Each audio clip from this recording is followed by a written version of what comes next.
Gentlemen, welcome to the second day of our Hong Kong Studies annual conference.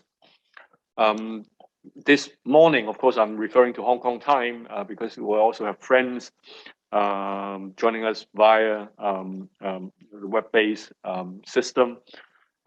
This morning, we have a session on dialogue, studying Hong Kong's contemporary history. I chaired this session, and I decided to invite authors of book manuscripts to share with us some of their ideas. I have the privilege of previewing a manuscript currently prepared by Professor Alan Smart. You'll see him later on via Zoom. And sitting next to me is Charles Fong. They have finished a manuscript, if I were not mistaken, entitled Formalizing Informality in Colonial Hong Kong. It's a very interesting book manuscript on the 1984 Squatters Occupant Survey, very much showing an attempt by the colonial government at that time trying to, I'm not sure whether using the right word, to contain squatting, because it's been an issue troubling Hong Kong for quite a long time, and apparently Mary McLeod's 10-year program was not quite able to actually to resettle all those squatting population in the 70s, Alan and Charles work on this topic and came up with some very, very interesting analysis and try to help us to arbitrate about contending explanations of the state role in regulating and provision of housing in Hong Kong. Sitting on the far left is Dr. Kenny Ng.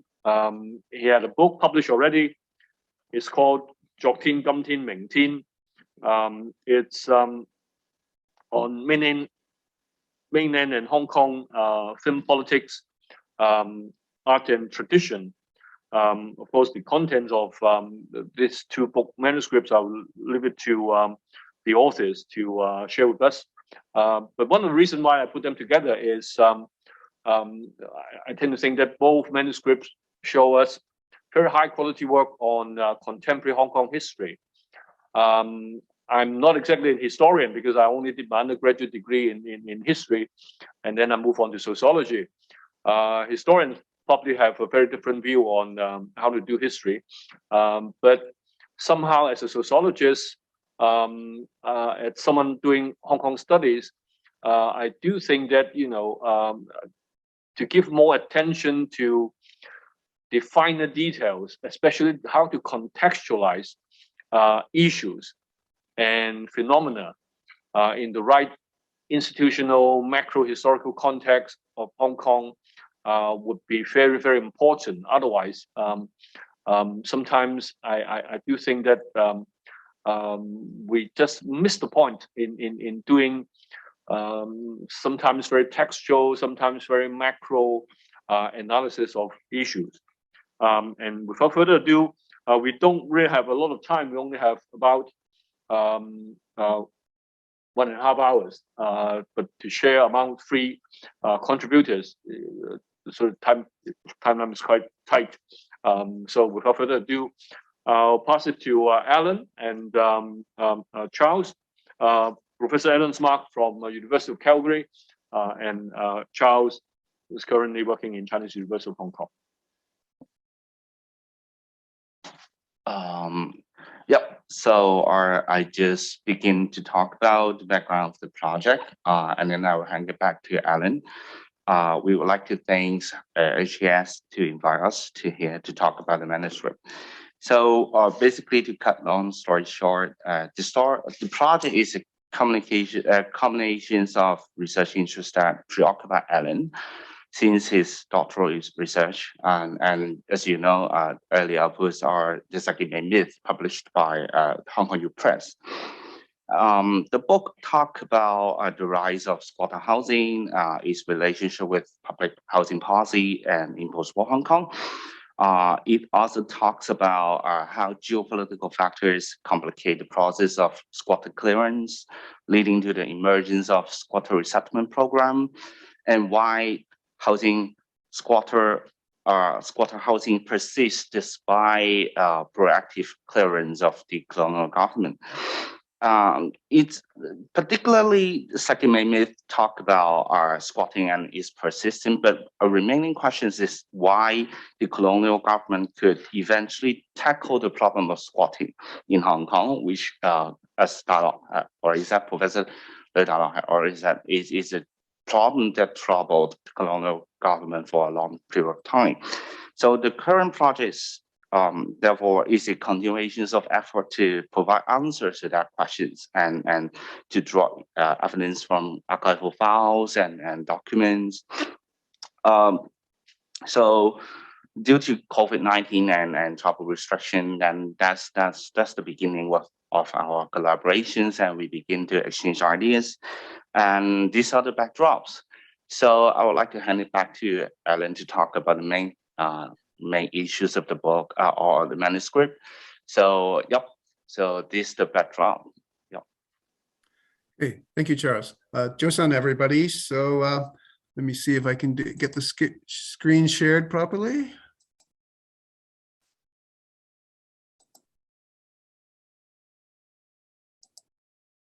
Okay, is it showing up? Yes. Okay, good. So as Charles was mentioning, this emerges a long time out after my doctoral research. So in 83 to 85, I was doing ethnographic research for my doctoral thesis in Diamond Hill, which is here, a picture taken in probably 84. So probably most of you know where the Diamond Hill subway station is, although the 50,000 people that lived there at the time are no longer on the ground, although a last clearance didn't happen until 2001. So at that time, while I was doing my research, there was actually, although it wasn't as clear at the time, a big shift in what was going on with the management of squatter areas. And that was what I'll talk about later and was already mentioned, the squatter occupant survey. And that really, it became subsequently clear, made it possible really to end new squatting, although squatting still persists in Hong Kong. I'll show you a few slides in a minute. The other thing that really drove this program and project is that the Hong Kong Public Records Office operates under the 30-year rule. So confidential government documents become available after 30 years. And so that I always wanted, and I wanted to get back to looking at what was being done within government, but kind of behind my back while I was working on the streets of and the laneways of Hong Kong squatter areas in the mid-80s, particularly since this kind of pivotal decision was happening at the time, which subsequently it's clear that that's really one of the big turning points for informality more generally in Hong Kong.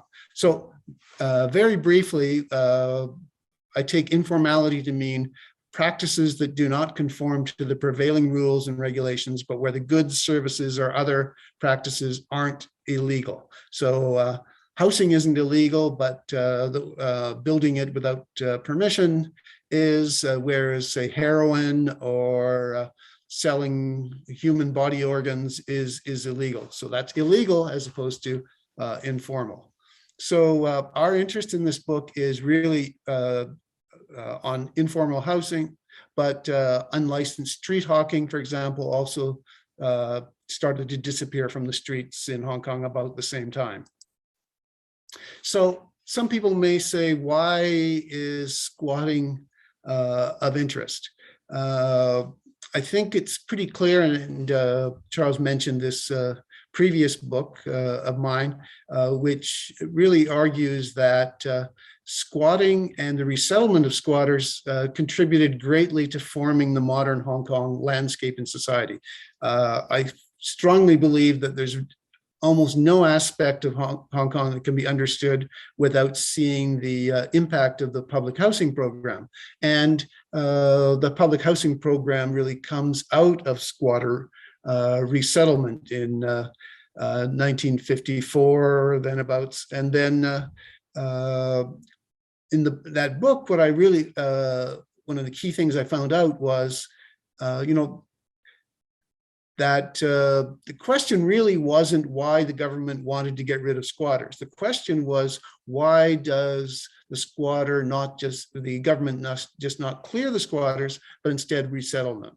And it became clear from my archival research that the big factor here was geopolitics, that the diplomatic situation would have made it very difficult in the 50s or even into the 70s to get rid of or continue to get rid of squatters and to end the problem without resettling them. So the persistence of squatters, even after the beginning of the resettlement program and new squatting happening until 1984, reveals some important limits and dimensions of colonial power. So just a few slides to give you a sense of the kind of the historical dimension. So squatter buildings in a village area outside Kowloon Walled City in 1932, Ngau Chi Wan, not too far from Diamond Hill in 1963, 2 shots. And I should mention, I got these photos from James Hayes. So anybody that works on Hong Kong history will know his major contributions. And this is my field site in 1984. So that's me here in one of the main shopping streets with my field assistant, our 6-month-old daughter at the time. We were living in one of the lanes. And here's the clearance that I was studying that happened in 1984. So, but a lot of people think that squatting basically has disappeared. New squatting has ended, but there is a persisting substantial amount of people living in squatter areas, particularly in the New Territories. And statistics are pretty poor on this, but we estimate that there's probably about 220,000 people in Hong Kong living in squatter structures in 2010, and it probably hasn't shrunk that much since then. So in 2017, here's a couple of pictures of a few. There's probably only about 10 or 12,000 remaining in the old urban areas. So here's one in Ngau Chi Wan with the important squatter structure survey markings. They come in different varieties depending on the year. And this is very near Wong Tai Sin Temple. And there's a sign kind of laying out all the rules here about, don't buy squatter structures, et cetera, et cetera. So one of the things that about the squatter problem that's crucial is why, despite a lot of efforts, the resettlement of millions of squatters over the years, how come the problem didn't go away? And the metaphor that I used to think about this is that it's like squeezing a balloon, a tough balloon, one that won't just pop on you. So if you squeeze in one area, if you don't change the underlying conditions that create the pressure and the demand for housing, it just pops up somewhere else. And throughout our book, we document quite a bit of the attempts to control it, and they time and again, they say we have full containment over squatters, except it pops up somewhere else, on rooftops, in back alleys, in more peripheral areas of the city. So the underlying conditions, the shortage of affordable housing, migration from China, and the reliance of the government on property-based revenues really means that the problem was very difficult to resolve. And a key part of eventually being able to end new squatting was the squatter occupant survey, which I was lucky enough to encounter during my field work. And in the files, they say, we're not going to publicize this because we don't want to encourage speculation. So there was very little publicity for it. And in fact, as far as I know, I'm the only one that has ever published anything about this squatter occupant survey, yet it had a big impact on, combined with a bunch of other stuff that they did at the time, to make it possible to end new squatting. And so what happened in the past, and there's a whole story behind this that I can't get into, prior to 1984, the government surveyed squatter structures, but never registered their occupants. So in 1984, this changed. So they started registering the occupants, and the associated practice with this that made it important was that if you wanted to be eligible for being resettled into permanent public housing, you had to have been registered in that 1984 survey. So if you moved in afterwards, if you bought a squatter structure from someone else and you moved in and you weren't registered, theoretically, you were at most eligible for temporary housing. And this is a picture of some of the early temporary housing areas. So this produced what I guess I'm prone to using metaphors, but what I call a ratchet of exclusion.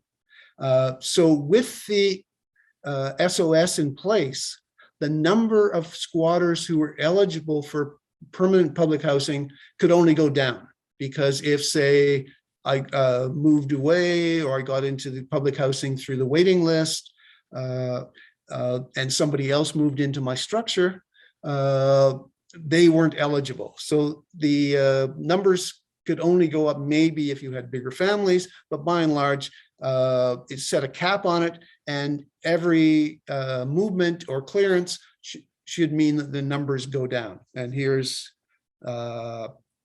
if you don't have an idea of what a ratchet is, here's a diagram from Wikipedia. And this is what the registration form actually looked like. So the question that's underlying the book ultimately is, why did this survey happen in 1984 and not before? It seems a fairly logical thing, and there were certainly some mentions of it in the 70s. John Walden encouraged it, but it was really never seriously considered doing this. So my working hypothesis when I started this archival research, once the files became available for 1982 and on, was that kind of related to my previous work, that the geopolitics had been a big constraint on the Hong Kong colonial government's ability to be quite repressive and harsh against the squatters, because the particularly Guangzhou, but Beijing more generally, would support the kind of badly treated victims of British colonialism by sending comfort missions, supporting their protests. And the diplomatic situation really meant that a lot of violence and mobilization by squatters that lost their homes to fires or to clearances without being rehoused could destabilize the situation and might provide a kind of geopolitical crisis. However, so I was very happy to get into the files and try to look for a smoking gun to support this hypothesis. But despite my hard work and Charles' really good skills at finding documents in the Hong Kong PRO, we have failed to find a smoking gun. Documents that would say something like, okay, we can do this now because Beijing shares London and Hong Kong's interest in social stability, which I think is true, but it doesn't show up in the files that this is why they did it. So geopolitics does seem plausible, and I think it's still part of the background context that made it possible to do it this time, but there really isn't evidence favoring it. And I better move a bit quicker. One problem is that the documents in the PRO were sterilized. partly removed to London, not necessarily in the Kew archives either. There's a whole bunch of documents that we haven't been able to gain access to in Hanslope Park, but a lot of them seem to have just been destroyed. So there might have been documents, but we couldn't find them. So what we had to do was go out and find other explanations. And so the book is really organized around a series of different possible explanations, evaluating them, presenting the evidence for it, but also the problems of that. And I'm going to go very briefly through the rest of the thing, because, and you can kind of read this, and if anyone wants more information, let me know. So the first obvious one is pressure from London. So the kind of the documentary track that leads up to the squatter occupant survey really goes back to 1970, when Governor Trench raised concerns over the conditions in squatter areas, particular areas not required for development. And this was prompted by questions from the UK, right at the top, from the Prime Ministers and the Secretary of State. So this created a need to do something, but it didn't really put much pressure on what was done. So the local conditions really determined how this was responded to. So it's only part of the explanation at most. So the problem was that squatter resettlement was really based on a kind of a profit-driven model, as Dukakis Smith argued a long time ago. Squatter resettlement made a lot of sense because for the first 15 years or so, squatters were resettled on about a third of the land that they previously held. So 2/3 of it was available for other uses, which the government could profit from. But this model didn't do anything about kind of steep hillsides and other areas that weren't developable. So Trench raised two possibilities. Let's just resettle all the squatters, or we should legalize them in some way and change them into more acceptable forms of housing. One of the intriguing things about this, the governor would seem to have a lot of power, but neither of those options were really adopted initially. And a third option of squatter area improvement was initially adopted instead. And in thinking through what we saw in the documents, we came up with another of my metaphors, and this is a kind of the idea of a mangle. And a mangle is an old-fashioned manual washing machine where you kind of put the wet clothes through these things and squeeze out the water. And if you're not careful, you'll mangle your fingers as well. And so what it does is it takes a bunch of different things and squeezes them together. And this seemed to be what was going on in kind of key moments when working parties or investigations or general discussions of policy happened. And a similar machine that probably is even more useful for thinking about policy is the sausage grinder or the meat grinder. And there's a famous phrase, if you like sausages or laws, don't find out how they're made. So they feed together all these different things, and the outcome is quite different than what was initially expected. One of the key explanations that does seem to have made a certain worked fairly well was the emphasis on imbalances between supply and demand. So McLaho's, with his 10-year housing plan, his first listed target was to eliminate all squatter area and license areas. And this didn't happen. In fact, by 1982, at the end of the plan, there were the most squatters ever, about 750,000. And one of the key problem was that most of the development of the new towns and other public housing required squatter clearance. And the need to clear squatter areas ended up slowing down development, partly because most of the squatters weren't eligible for permanent public housing. So they resisted more, but also they needed temporary housing. And there was a development of a big shortage of temporary housing, and this got in the way of clearance. So you had these twin supply and demand imbalances between demand and supply of public housing and temporary housing, and the two got in the way of MacLehose and the government meeting those goals. And I'm going to hand it over to Charles for now to talk about this one, because this was his big innovation in the book. Yep. So another explanation that we are talking about is identity. And when we wonder why identity is relevant, but basically it's impossible to give a full delineation of how it intervened. But two things of most salient in the course of our doing research. One was the colonial government strategies in the 1970s, where the colonial government were very eager to promote the loyalty of the long-term Hong Kong citizens and residents.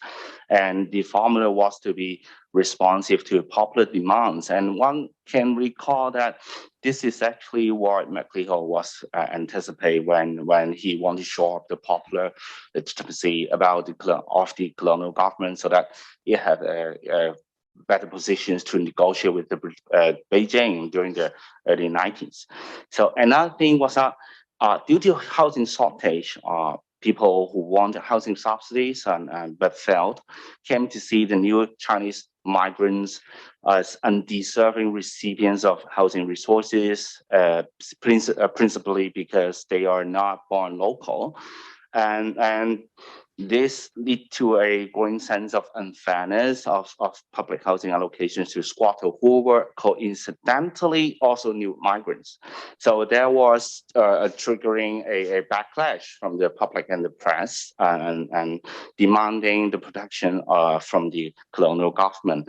And it did respond in this way by inserting an additional rule, basically is a residency rule, so that permanent public housing could be reserved to long-term Hong Kong residents. And ironically, that change exacerbated situations because in doing so, more and more squatter families were pushed to temporary housing channel that was already in shortage. It exacerbated the situation, and the colonial government are very eager to correct the demand imbalance situation. And to cut long story short, the upshot was that identity politics of the 1970s, where the Hong Kong people come to see Hong Kong as their home, blocked the path of the path of the colonial government in terms of using all public available resources of permanent public housing for squatter resettlement. And more importantly, it pushed the colonial government from mopping up, using MacLehose's own word, to mop up squatter housing, to resettle all the people from the squatter area, to the third option that David Church mentioned, that is about squatter improvement scheme, which is all about how to buy time to delay and delay resettlement. Yep. Okay, thanks. So I see we're already basically out of time. So let me just jump through these really quickly. So the squatter area improvement really started, formally didn't start till 1982, but the various infrastructural upgrading started in the 1970s, particularly electrification of squatter areas. And I can't resist sharing this wonderful picture of illegal wires in Chaiwan going from a settlement estate over to a squatter area. So the one of the other explanations is basically improvement, and improvement is a long-standing trope within colonialism around the world. But in this case, the decision was made not to allow squatters to improve their dwelling, but to focus on infrastructural improvements. And this was particularly because of the big problems of landslides and fires, which were adding pressure to the temporary housing shortage. But despite the high hopes, by 1984, they decided to phase out the improvement program and instead commit to resettling all cleared squatters And this was because it became clear that to make hillside squatter areas safe from landslides would cost a lot more. And they decided it would be much better just to spend that money on resettling them all. So basically, a whole bunch of things were tried, a lot of failures, a lot of things that didn't work. And ultimately, resettling all squatters became the answer. But of course, if you simply resettled all squatters and didn't end new squatting, it would be a continuing sink for resources. So people could keep moving in to get into public housing. So the SOS could plug one of the biggest holes in the squatter balloon. So that combined with this decision to resettle all squatters, I think the SOS ended up being kind of a key element to what's going on. So ultimately, no single explanation seems to account for this path of the formalization of informal housing. Instead, we need to fit them all together and see how one leads to issues. So the way in which the supply and demand imbalances led to anger among Hong Kong-born citizens against queue jumping and so on, led to things, the increasing costs for squatter area improvement, made it clear that resettling all squatters and so on. So you get these things coming in and they get mangled together. And the outcome is kind of a logical outcome, but it's something that was resisted within colonial circles, in some ways similar to the story I tell in the Second Myth book, because you get a learning process. And the obvious thing was to build multi-story squatter resettlement, but that was resisted for quite a few years within the government. Okay, so I'm going to stop there. Sorry for going on a bit over the time. No problem. It's just right on time. Well, before handing over to Kenny for the discussion of his marvelous book on Hong Kong film politics and so on and so forth, I would like to chip in a question to Charles and Alan first, and then later on, when we have time, of course, we would also discuss some of the common questions between the two book manuscripts. But particularly, I do have one question to you, Alan and Charles. Is while you talk about mangoes, I'll probably rephrase it into something like there's certain kind of internal contradictions within colonial practice and colonial administration, because it works on very harsh logics. Because way back, if you remember, Alan, in the old days in the 60s, when the government cooked up a paper to talk about the fact that they would set up temporary housing on Zikoi as a kind of transitional housing between squatters and resettlement in public housing estate. One of the reasoning it was that, you know, when you build the so-called temporary housing areas, the conditions there should be as bad as you can find in squatters areas. Otherwise, you would encourage people to do squatting. Right. And that's why they work out this kind of very strange arrangement that, you know, on one side, this is licensed so that you would have a structure, very informal, but legal. But at the same time, you are not supposed to have full provisions of social services. So you have water and electricity, but then at the very beginning, even for temporary housing, you would have difficulties in getting your mail because postal service would not be delivered because you don't have an address, something like that. But at the same time, you know, when things progress, and especially in the mid 1970s, when we have something like 500,000 illegal immigrants coming from mainland to Hong Kong within a short period of time, and also with Yau Ma Tei, both people issues coming all the way, and don't forget also at the same time we were building the MTR.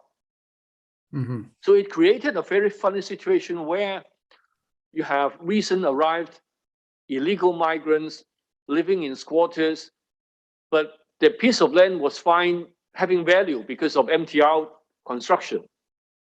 And so they will be resettled by the government. Right. because that piece of land would be valuable. And as a result of that, that creates what you call the identity issue, that the local long-term residents finding that they've been in Hong Kong for 15, 20 years, but they were still stuck in the squatters, whereas their relatives that just arrived for 3 years, move in the squatter, and then being taken away, and then they would be very much on the path of having resettlement to public housing estate. And at that time, of course, going up to a public housing estate is supposed to be very good stuff. Right. So the point I want to make is the mangoes that you talk about actually inherent in colonialism itself. The fact that they don't want to treat people too well, but at the same time they cannot escape from providing social provisions, that make them, in a very funny situation. That as a result, you have the sausage that you mentioned. That's the point I want to go to you. I don't know how you look at it. Yeah, no, it's a very good point. I think kind of part of it is a difference of kind of the forest or the trees. So I totally agree with you about the importance of those structural contradictions. But when you get into the files, what you also see is clearly they have these things, and often, the contradictions mean that something like either the SOS or squatter resettlement housing had to come about. But what you see in the documents and in the files is a kind of a contextual, conjunctural thing.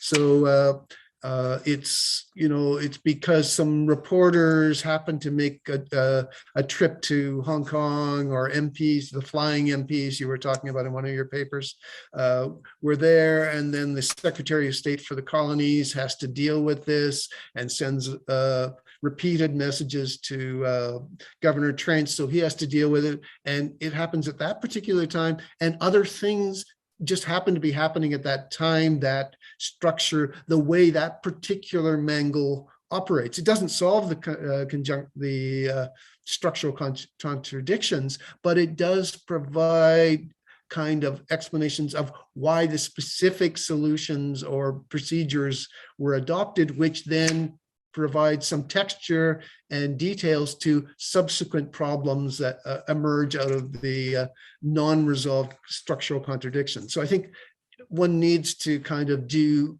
both at the same time. And we're probably, as one of the reviewers for our book said, too much caught up in the document trail. But of course, that's what's new, I think, is these discussions and debates that we're uncovering in files that, as far as I know, nobody else has really worked with at all. Does that make sense? Makes sense. Thanks, Alan and Charles. I'll come back to Sure. some of the shared concerns later on, but I'd like to call upon Dr. Kenny Ng Kok Kwan 博士 and talk about his book 昨天今天明天.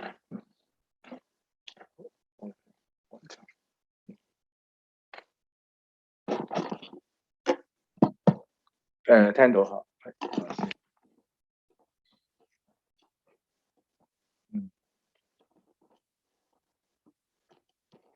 大家都聽到嚇。好，早晨，咁就好多謝呂大樂教授，好多謝香港教育大學啦，亦都好多謝香港研究週年會議呢個請我嚟今日講一講我本書嚇，咁有機會同大家分享一下嚇。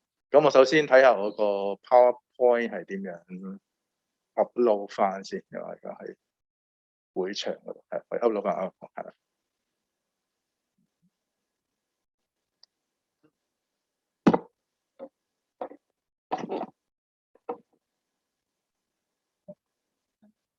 呢個清楚嚇，聽到嚇，係咪要我自己開嘅？係，我前後唔係。好，大家等等嚇。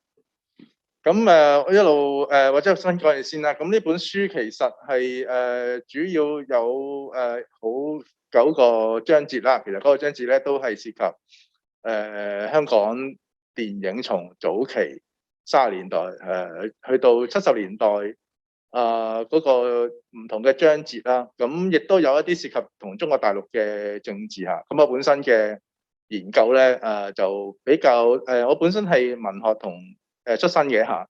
咁我研究電影，咁但係我研究電影同文學嘅作風咧就比較喜歡從一個即係頭先呂教授所講一個 context 嚇，即係從一個歷史背景啊。咁呢個試過一個比較有趣嘅方法學啦，因為當然即係文學同呢個電影本身，即係我哋可以解作為一個 symbol 嚇，一個符號嚇。咁但係呢個符號同嗰個社會個互動咧，其實係通過咗係一個詮釋同埋一個研究啦嚇。呢個可能比較近似我哋所講嘅，即係話cultural history 嚇，文化史嗰個做法。所以我呢個係尤其喺香港嘅電影嘅歷史研究係比較我哋比較少知道嗰個過去發生嘅事情啦，同每個電影文本裏邊，即係同我特別提到係一個同即係電影檢查，即係 censorship 嗰個嘅關係啦嚇。咁 censorship 嘅關係，除咗我哋我係睇一個即係歷史檔案啦嚇。咁我哋去過香港嘅歷史檔案館啦，亦都去過外國英國、美國嘅歷史檔案館啦嚇。咁係頭先我哋都見到咧，譬如檔案館睇到嘅資料咧，其實我哋需要係再去唔齊全嘅嚇，同埋有啲嘢你又想揾嚟揾唔到嘅嚇。咁我哋翻落去電影或者藝術嘅文本裏邊咧，其實係通過一個相當其實都係一個即係比較主觀，但係有一個呢個主觀係有一個嘅即係學養上嚇、學術上嘅訓練咧，係去通過呢個分析咧，去嘗試去解釋一啲現況咁樣嘅嚇。咁我哋睇睇嗰個，好 OK。咁我本來就今日我會集中講一個30年代，我一個其中第一個章節咧就係薛覺先啊。咁我之前再講翻咧，就係呢個對於電影檢查嘅一個嘅興趣咧，其實在於係大概十幾年前咧，我係即係同資料館咧，電影資料館有一個合作啦。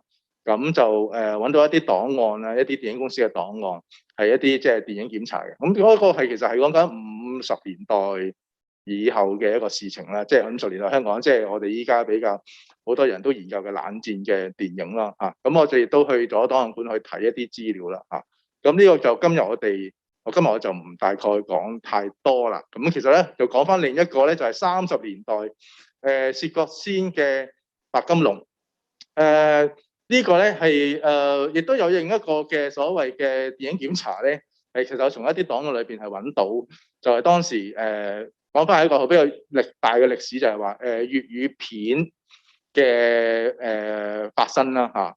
咁其實喺大概我哋大家都依家比較接受就係話大家可能要知道一個事實就係話電影嘅發展係由默片去到有聲片啦嚇。咁有聲片喺荷里活咧，就係比較早啲，就係20年代尾就開始有聲片㗎啦嚇，即係 jazz singer 嗰度開始。而去到中國咧，就因為都嗰個技術器材都係西方嘅技術啦，所以去到30年代咧，先至有聲片嘅。咁出現咗有聲片嘅時候咧，其實出現咗一個問題啦，就係話以前睇默片咧，其實中國即係講源咁復原咁廣大咧，其實就你講唔同嘅話咧，基本上冇乜分別嘅嚇。咁但係如果你一有聲片咧，咁嗰個嘅聲音嘅身份同埋政治就會出咗嚟啦啊！咁當然啦，我哋今日見到大部分我哋所講嘅所謂華語片啊呢啲咧，其實都係一個即係廣義嘅稱呼啦啊！咁係我哋見到大部分都係國語嘅電影啦。咁但係咧，其實粵語嘅電影咧嗰個發展，由佢嘅歷史以及佢嘅文本啊都係好蓬勃嘅啊！尤其係所以喺30年代咧，其實當時製作粵語電影咧如果大家可能有所不知，就係話其實最早期咧喺上海嘅，即係話製作粵語電影嘅基地咧，其實唔係喺香港，就喺上海。點解咧？因為上海掌握咗比較最先進嘅器材同埋技術啦而當時製作粵語電影咧，有一間公司叫天一啦天一公司咧就係前身，即係邵氏公司嘅前身就係邵逸夫兄弟喺南洋，後來係嚟咗香港啦嚟咗上海啦咁係當時嘅合作係同如果係薛覺先，大家知道薛覺先咧係當然就係如果有聽過呢個薛馬爭雄啦嚇，咁就係即係薛覺先同馬師曾啊，呢個係舊馬師曾啊，30年代嘅啊，當然喺粵劇舞台上係相當出名啦啊，咁但係佢哋都係好早期就去轉咗去拍即係譬如薛覺先同埋馬師曾咧，其實佢哋對於嗰個新嘅媒體啊，即係佢本身係做粵劇啦。舞台啦，但係佢對呢個新嘅電影媒體係非常之有興趣，咁所以咧製作咗第一部嘅白金龍咧就係1933年啊，咁1933年呢個白金龍咧就係依家我哋睇唔翻㗎啦，因為當時嘅天一片廠係燒咗啦，亦都係當時早期嘅電影咧係好難去保存啦，咁喺我嘅研究裏邊咧，咁我哋後來發覺咗咧。喺資料館咧揾到一批咧舊有嘅40年代、30-40年代嘅電影咧，其實就係三藩市一個電影院咧係有一位先好嘅先生就捐咗俾資料館嘅咁係竟然裏邊有一套咧係白金龍續集白金龍續集就係1937年嗰個時間拍嘅咁我哋依家知道咧。其實有叫新白金龍 ，sorry 嚇。咁白金龍續集咧係後來47年又拍咗一套嘅，薛覺先又再拍一套。呢套咧其實喺網上都有睇嘅咁但係呢40幾年嗰套咧，戰後嗰套咧其實比較類似33年而喺37年拍嗰套嘅續白金龍咧，其實係一個全新嘅故仔比較全新故仔喺當時係發展咗去南洋嘅咁薛覺先做一個即係富家子弟啦去咗南洋，咁亦都同佢嗰個嘅我陣間會去睇下嗰個講到嘅咁我主要想講呢個故仔點解咧？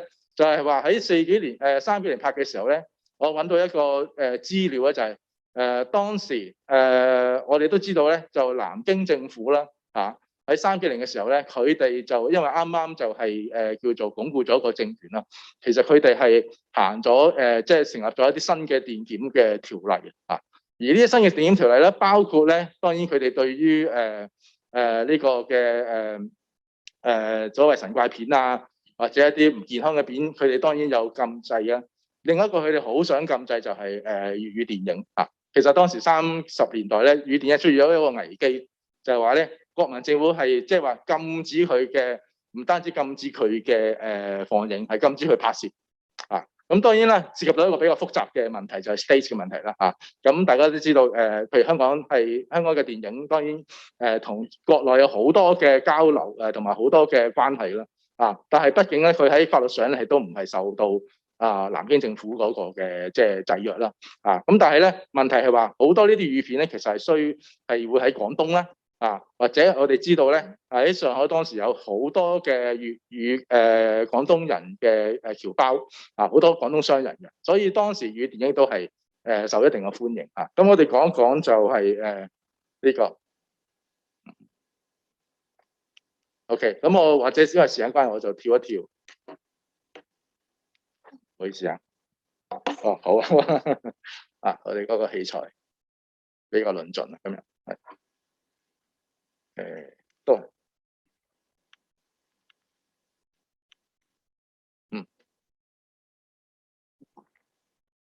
點解唔好意思我撳下掣OK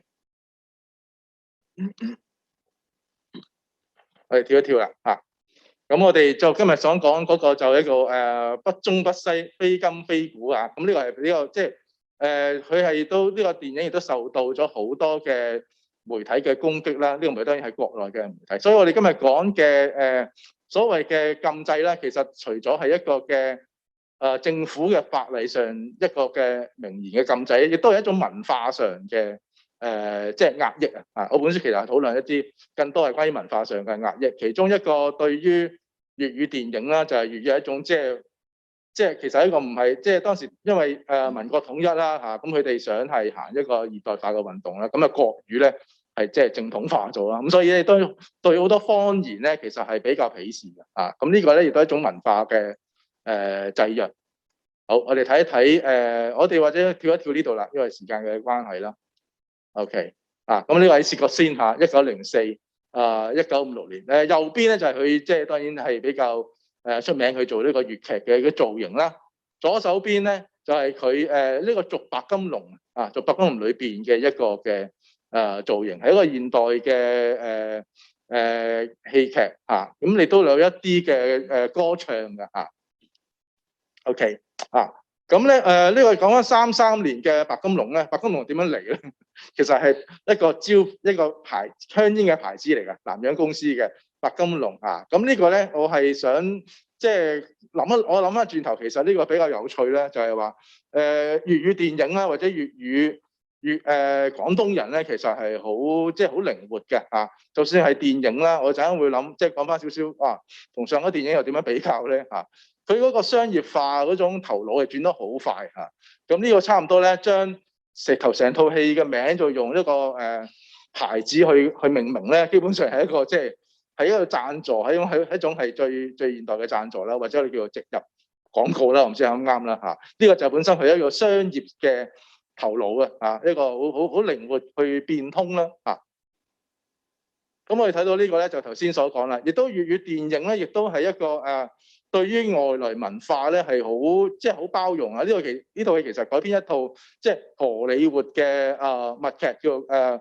郡主與使者》而呢個默劇咧本身咧又係取材自即係法國19世紀一個舞台劇，主要就係講一個即係落難嘅俄國嘅貴族嘅女士咧就去咗即係美國啦，咁其實咧嗰個即係男主角咧本身就係一個即係百萬富翁嚟嘅咁為咗追求個女主角咧，咁佢就去扮一個侍應咁裏邊其實係一個即係言情嘅劇，亦都可以話係即係荷里活電影一種即係賣夢dream selling 啦，就係話咁就係即係當然即係既有富有啦，亦都得到真愛啦咁但係咧大家要留意喎，呢個除咗係話改編荷里活嘅古仔咧，亦都係個媒體咧，本來咧佢係將一個嘅其實當時嘅粵劇咧好多時候咧係直接將荷里活嘅電影嘅內容咧改編落去舞台嘅咁今日我哋都有一啲嘅係咪咁呢個其實亦都睇到嗰個粵劇嗰個嘅變通或者粵語嗰種生存嘅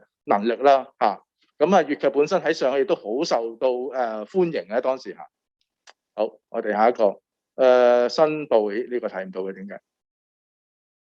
睇到冇錯如果我哋睇翻新報啦因為當時咧就喺33年咧喺新報都有賣廣告喺右下角啦，白金龍啦咁我只不過咧想即係 show 俾大家睇下咧，其實即係當時無論係香港啦同埋上海嘅電影啦，當然上海比較發達更多啦，其實大部分都係荷里活片嚟嘅咁我哋好多時候睇即係中國電影歷史都會講到啲國產片又幾厲害啦，其實都係即係後來寫歷史寫出嚟嘅大部分80%甚至以上咧90%咧都係睇外國片嘅咁咧就中間到下角啦，都係呢個一個報紙一角啦，就係塞咗一個白金龍啦。我哋甚至睇到有前面有江南燕呢啲，我哋依家都唔係好知道係咩嘅。即係國產片啦，仲有當然好出名嘅 Charles Chaplin 啦，亦都有一啲好大型嘅荷里活嘅製作咁我哋睇到咧，即係其實喺嗰個整體嗰個平台啦，嗰個即係電影嗰個市場咧，其實華語片啦無論粵語也好，或者係即係話中國電影啦咁當時大部分亦都係默片啦，其實佢哋係一個係好細嘅空間裏邊或者佢哋個商業嗰個嘅號召力咧，其實係遠遠唔及外國電影嘅咁我呢度咧，其實我就揾到有一兩篇咧，36年就係話咧，切確先後來即係話33年就拍完之後咧，佢就想重拍呢個續白金龍佢重拍續白金龍咧，但係當時即係喺上海嘅報紙咧就有講過，就話警告佢咧，佢應該要送檢咁其實我揾到嘅資料係好少揾到兩三條資料咧，但係咧我都係有一個好大嘅假設咧，就係話呢套戲咧切確先最後係唔去送檢嘅中間發生咗好多事呢度真係唔能夠詳細講啦佢有冇去送檢咧？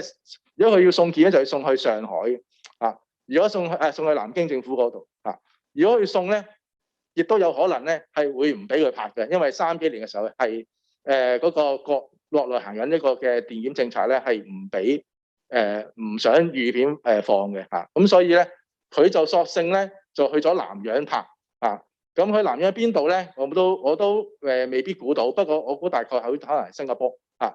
裏邊有幾幕嘅啊，有啲橡膠園啊咁樣諸如此類，亦都裏邊咧其實係講到呢個白金龍呢個去即係娶咗個太太啦，咁就去咗南洋發展佢個事業嘅啊。咁所以咧呢度係37年呢度白金龍咧係相信咧佢係亦都係避過咗電檢啊，亦都係因為咧考慮到咧南洋其實南洋嘅市場係相當有一定嘅好大嘅潛力，亦都係因為咧。薛覺先或者當時嘅羽伶人咧喺南洋咧係好受歡迎嘅啊！咁我哋睇到一啲資料記錄，其實佢都同馬師曾啊等等咧陸續都有去南洋去表演啦啊！咁所以咧早期睇電影其實都係睇明星啦，或者睇佢啲歌唱啦啊！咁所以粵語影人咧係佢帶咗號召力嘅。OK， 咁呢度亦都係另一個啦娛樂嘅1935年啦，係啦就話佢喺薛覺先喺香港組織個公司拍粵語有聲片啦，咁當然即係有啲似佢今日即係自己去打本啦，自己去做埋即係一個 producer 啦因為佢自己本身嘅名氣好大啊。好，咁呢度我大概我就跳一跳啦，我哋就唔講太多啦。30年代就係話當時就係話嗰個有聲片嘅起來啦，亦都因為日本即係打中國啦，上海啦。好多嘅南洋影人咧去咗，即係第一次嚟到香港啦，咁就將香港亦都係變成一個比較更有實力嘅一個電影中心啊，咁樣呢個係一個即係1930年代嘅背景，亦都配合咗當時有聲片嘅發展啊。咁呢度咧其實有2個 slide 可以即係講多少少當時嗰個國力啦咁呢個大概係頭先講到啦，就係話。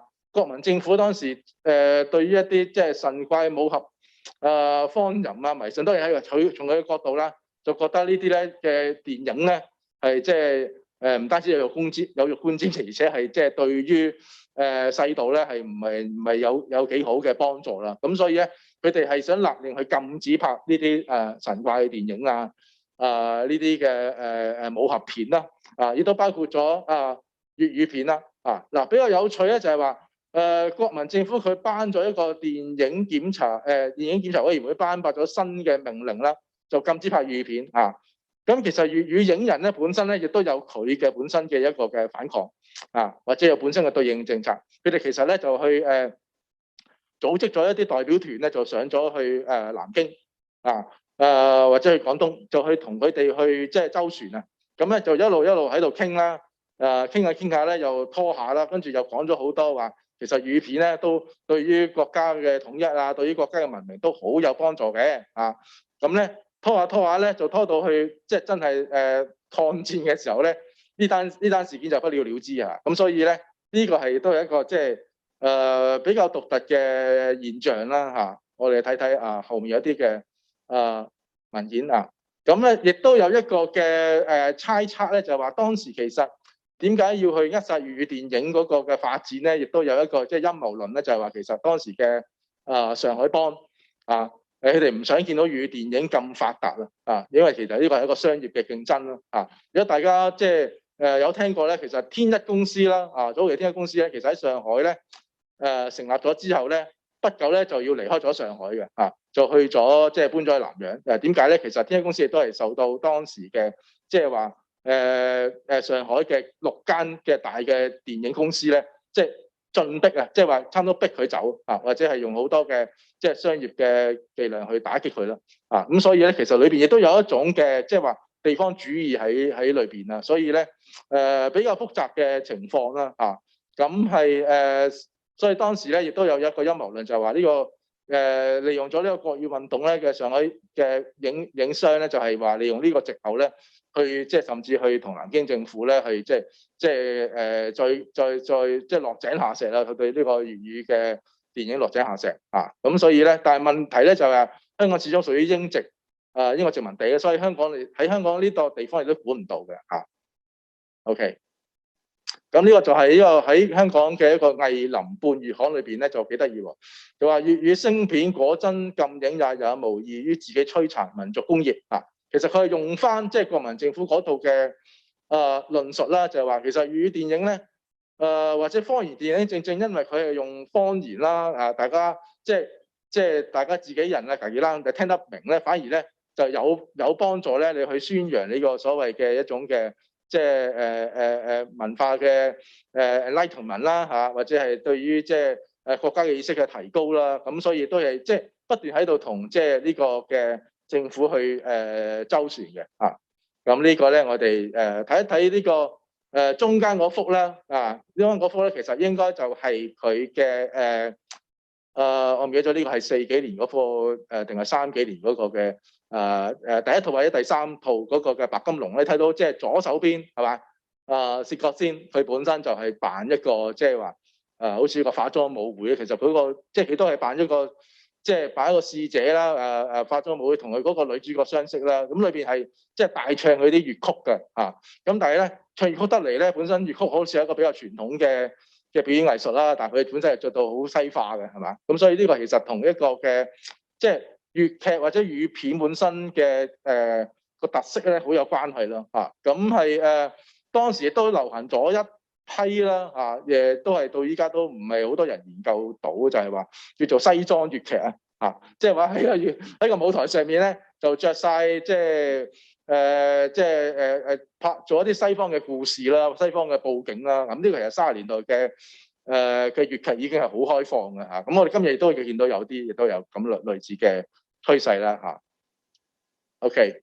即係呢個西裝粵其中一個叫做船公驗史咁當時係即係喺一個荷里活嘅德裔嘅好出名嘅劉別謙佢拍咗一套叫做 The Love Parade 咁當時薛覺先同馬師曾咧都曾經咧係將呢套嘢咧改翻成為一個粵劇咁後來咧就係拍咗一個粵電影，不過呢個粵電影我哋今日睇唔到50年代咧電懋拍過一套嘅，就係張英同羅艷卿嘅咁呢套咧大家可以上網睇下，喺 YouTube 都有得睇嘅咁當然就同30年代呢套咧就應該就截然不同啦。OK， 咁呢個我哋睇到咧就係薛覺先嘅造型啦真係好鬼馬嘅，佢可以即係呢個亦都係扮一個即係左手邊啦類似一個好似即係一個落難嘅一個好似嘅角色啦。右手邊當然佢係一個譯服嘅佢其實喺船公驗史呢個嘅粵劇裏邊咧，佢係扮嗰個女王佢反而唔係扮嗰個公主，係扮嗰個女王咁大家可以睇到呢個造型照有時我哋研究電影咧睇相咧都睇個 image 好重要嘅咁咧呢個就係當時即係普慶戲院做船公驗史就應該係後來嘅事情啦。我跳一跳啦薛覺先船公驗史30年代嘅呢個我睇到一個廣告。OK， 咁或者我跳一跳呢個大概就呢個嘅白金龍，我哋去翻白金龍咧，係啦，即係話呢個嘅30年代嘅白金龍咧，其實佢當時咧嗰個市場呢個嘢都係涉及咗粵語電影另一個好重要嘅因素，就係話其實粵語電影不嬲都係一個好外放嘅市場大家要知道，即係香港係一個好細嘅市場啦。比較唔好講30年代，其實係一個即係香港其實係一個經濟上各樣嘢都係相當唔係好起眼啦，唔好話落後啦，唔好起眼嘅一個嘅都市啦咁所以其實一開始製作電影，一開始製作有聲片咧，其實嗰個目標已經係海外市場啦。頭先所講就係話國內當然有啦即係南方廣東地區以至上海，去到東南亞啦甚至係話呢套電影喺越南嗰啲咧都係好出，即係好大受歡迎大家要明白，即係當一個新嘅媒體出現啦，即係呢個係一個即係話突然間電影裏邊有聲音啦，甚至電影裏邊可以聽到你嗰個即係好熟悉嘅一個偶像嘅人嘅唱腔等等咧，其實係好吸引嗰啲觀眾嘅OK， 咁呢個47年呢一套咧sorry 呢個係新白金龍，就係後來係47年嗰套，我哋跳一跳啦，我哋唔講呢個先今日 OK 呢個就係37年嗰個左手邊呢度係呢個咧係你大家如果去好想去睇咧，可以去資料館嗰度嘗試揾一揾，可唔可以借出嚟俾你哋大家一睇啦。咁呢個咧其實就係你睇到薛覺先裏邊其實係一個即係一男三女嘅故事嚟嘅即係話一個男人愛上咗3個女人當然後來就撥亂反正啦，翻去即係正室嗰度啦。亦都睇到咧，其實佢係大受即係荷里活嗰種嘅即係愛情電影嘅影響啦咁我哋睇下呢個好即係好高一個好高級嘅嘅舞會啦我哋再跳一跳呢個續白金龍有可能大家比較熟悉可能係黃曼梨啦早期嘅黃曼梨唐雪卿係佢薛覺先嘅當時嘅太太啦咁一路有合作嘅咁就係其實就係講佢同唐雪卿就去到南洋啦，咁佢個外父喺南洋嘅咁佢就薛覺先做嘅白金龍咧就有啲屈屈不得志啦咁咧就後來咧就係林妹妹飾演嘅，應該係佢嘅即係佢嘅公司嘅敵對公司裏邊嘅一個人嘅妹妹啦，就去勾引佢啦勾引薛覺先咁黃曼梨其實係我唔記得咗係咪唐雪卿嗰個家姐定係乜嘢啦？就為咗救翻呢段婚姻咧，佢又走去咧再喺度去勾引男主角咁佢話同佢結婚，最後就當然曉以大義啦。咁個男主角後來翻去太太嗰度。咁呢個其實充滿咗30年代荷里活嗰種叫做有種叫做 comedy of marriage 或 comedy of remarriage 呢種咁嘅荷里活嘅電影嘅套路啦係最早期我甚至覺得呢個可能比上海電影更早咁呢個可能係今日未必可以討論到呢個問題啦。即係我開始有啲諗法，就係當時如果純粹睇薛覺先呢幾套粵語嘅電影甚至佢哋嗰個西化同埋嗰種嘅對於外來文化嘅吸收咧，可能冇咗嗰種意識態，嗰種左嘅意識形態咧，比上海電影更加有過之而無不及嘅。好，咁我就快少少講翻因為時間嘅關係啦。咁好啦，咁呢個有少少圖畫俾影像俾大家睇，即係頭先佢即係着得好西裝骨骨啦呢種都係一種好好中產上中產嘅情調啦。我哋諗唔到咧，其實去到30年代尾已經有呢一類嘅電影啦。咁所以咧，亦都係涉及到另一個問題，就係話其實我哋好多電影文本係睇唔到啦。當你睇到嘅時候咧，你會即係會幾震驚，同埋你會開始重新去思考嗰個嘅歷史脈絡啦電影發展嘅歷史脈絡。OK， 咁我哋就跳一跳啦我想最後講一講咧，就係話除咗話講嗰個嘅嗰個嘅 state 嗰個政策咧，其實文化上咧一直呢類嘅電影啦喺中國嘅語境裏邊啦係好奇特嘅，就往往你就會俾人扣一個帽子，就係話你呢啲係金錢嘅文化啦，呢種係咩？即係電影點解要追求呢種即係拜金主義啦？又或者呢種咧好混鬧嘅，即係你又唔中唔西，你又着住件西裝就走去唱粵曲又非金非古其實呢啲説話咧都有鬧過梅蘭芳嘅當時如果大家比較熟悉梅蘭芳早期嘅咁亦都係即係喺上海一啲嘅或者喺國內一啲嘅嘅報紙嘅抨擊，或者話佢咧甚至係對嗰種名牌即係白金龍嘛，係咪？呢個係一個即係宣揚一個香煙宣揚一個商品商品文化。咁你呢個咧其實已經去到即係你都可以話咧，當時即係話國家即係南京政府嗰個政策，亦都係一種道德係嘛，好道德至上嘅批判係嘛。往往一個國家裏邊咧，就用一個道德嘅幌子咧去做一個嘅文化上嘅制約或者去壓抑啦咁呢個咧我就咁呢個即係評論啦。33年嘅新報亦都係有類似呢個喺新報出現添係啦，即係話抨擊即係白金龍呢啲就不中不西拜金主義等等OK 咁我哋就咁我咧就最近我就會即係會諗起啦。最近我哋即係國內即係非常之咁嚴厲去打擊一種叫做即係celebrity culture 係嘛 fan culture 係嘛，話嗰種即係追求偶像甚至係即係去用偶像去賣商品啦係嘛其實有少少係原出一次嘅，我覺得即係100年嚟咧，啱啱差唔多100年，接近100年咧，其實嗰個嘅有啲嘢冇乜改變到，只不過咧嗰個即係嗰個我哋嗰個物質條件啊，個社會嘅狀況轉變咗，但係某種嘅意識形態其實係從來似乎冇改變到嘅甚至我哋話佢哋係不中不西啊，不男不女啊，呢啲好英文叫好 sissy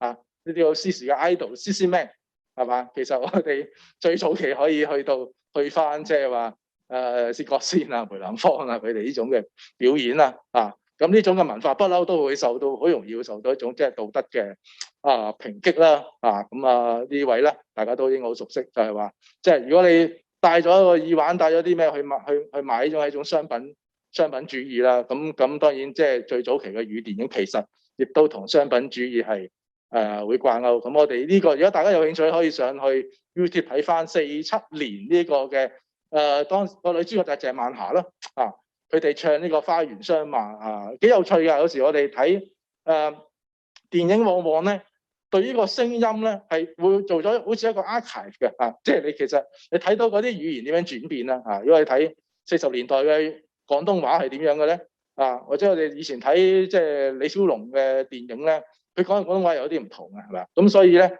其實電影亦都係一個即係好重要嘅一個嘅歷史嘅檔案嚟嘅，尤其對於聲音同埋語言啦嗰啲人點樣運用佢個語言啦佢個腔調啦。咁我最後就快啲完結啦因為其實本書都好多個 chapter 啦，咁你其中後來討論到50年代、40-50年代咧，當然就係話粵語片一路都係遭受到一個即係話抨擊啦，話所謂即係粗製濫造啦。咁呢個的確係有一個事實根據嘅，因為其實50年代初咧，我真係最近做過一啲口述歷史訪問咧，的確可以7日拍一套電影嘅，係有人拍過同埋係好即係事實，因為你如果揾一個人去唱大老倌去唱歌而拍幾個鏡頭咧，事實上係可以拍到嘢。當時係有一個咁嘅市場嘅需要，因為賣片花有男人市場有賣片花。如果你有一個明星咧，佢有俾一啲錢你咧，你就可以即刻去開拍一啲電影啦。咁當然亦都有大量好高質素嘅電影所以咧亦都裏邊有一個文化嘅即係差異啦，或者係文化嘅武斷喺裏邊啦咁我就呢度唔多講啦。不過想大家做一個引子啦，就係話呢個當時400年咧有一個咧就話粵語片張吹絕境粗製濫造神怪荒誕咁呢個其實睇咗好耐啦，但係始終冇辦法去睇翻究竟邊個會係邊一批人寫嘅咧咁但係呢個去咗40幾年嘅時候咧，其實一直都有批判粵語片就係嗰種亦都係即係話可能去買一啲武俠片買一啲女性嘅身材啦，諸如此類啦。咁講到即係好似好不堪入目咁樣啦咁到底係點樣咧？我諗大家即係有待去再繼續去研究啦。呢個就係一個7日先啦咁蔡楚生當然係一個即係左派粵語電影人啦。當時嚟咗香港，亦都係批評呢啲7日先嘅拍攝嘅狀況啦咁最後啦，咁我大家比較熟悉嘅吳楚帆啦咁其實成個中聯嘅成立，以至華南電影嘅成立咧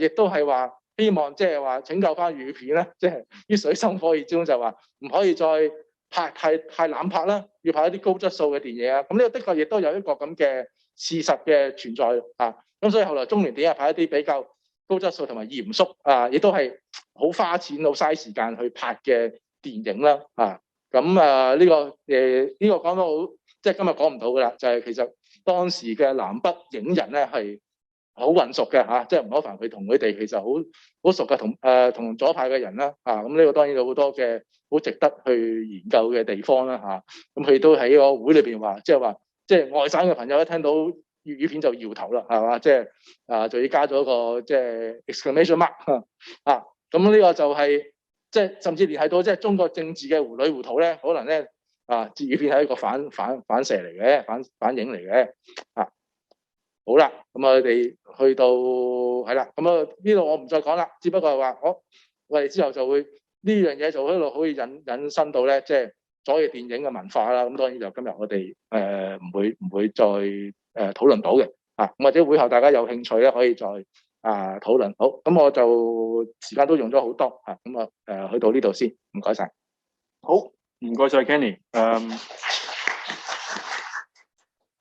因為 Kenny 本書咧，昨天、今天、明天咧，就其實有好多章嘅，咁裏邊亦都有提到香港嘅電檢啊等等。其中一個我諗都同翻本書個書名呼應嘅咧，就係其實某一種嘅你可以話係你可以叫束縛又好咩都好啦，或者監管啊、管制啊，其實喺文化歷史上都永遠都存在嘅。即係問題係佢用乜嘢形式，然後你用乜嘢方法去回應咧咁樣樣。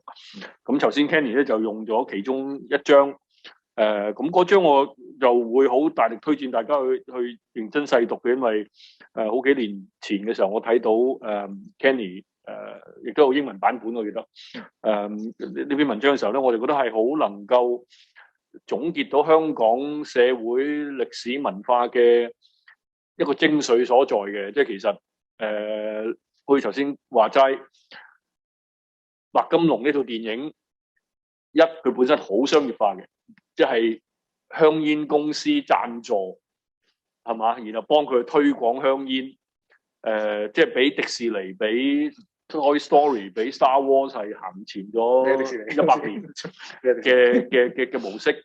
然後更有趣嘅咧就係上海嘅天一公司，我相信邵醉翁可能都唔講廣東話嘅，但係當佢決定要去做有聲電影嘅時候，佢投資係喺拍咩電影咧咁樣，咁佢其中一個好有趣嘅投資或者一個好成功嘅投資就係拍粵語片，而呢個聲音電影出現嘅時候咧，大家亦都唔好忘記一個好有趣嘅背景。我最近都睇緊一本書，佢講其實當年喺上海咧，即係當然係由默片變為有聲電影。默片嘅年代咧，就係其實荷里活電影係橫掃嘅。咁但係到有聲電影出現咗之後咧，其實係令到當時嘅荷里活電影咧係有一個下跌嘅現象嘅，因為你有聲之後咧，你要聽英文，咁你令個觀眾咧其實個感覺係好唔好嘅。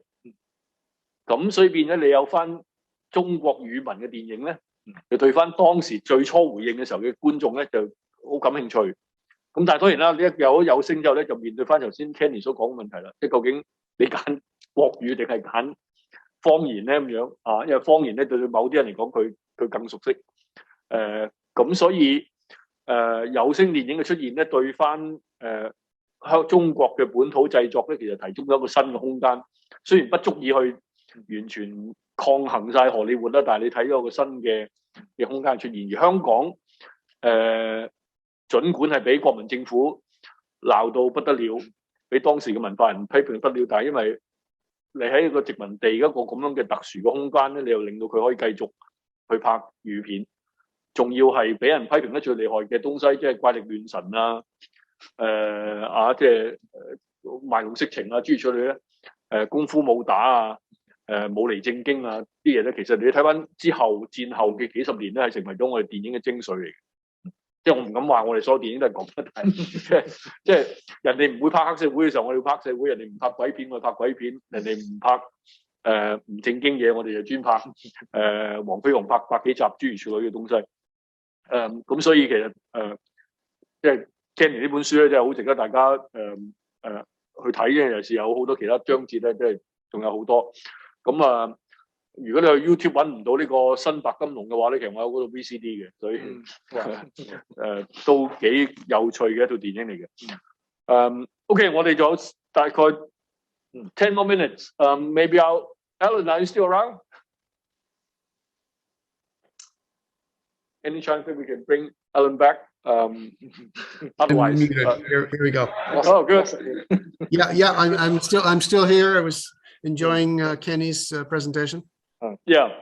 So one of the common issues that I want to bring up to both of you is, of course, the thing that I mentioned at the very beginning is the historical context. My question to Alan is, well, it's not exactly a question, but something shared between you and me. It's you came to Hong Kong in 1984, right? And 83. 83. Actually, we literally miss each other. At that time, Yeah. when I finished my thesis on Castell's urban social movement, and then I went to UK for my postgraduate studies. Then you arrived to do your fieldwork in Diamond Hill.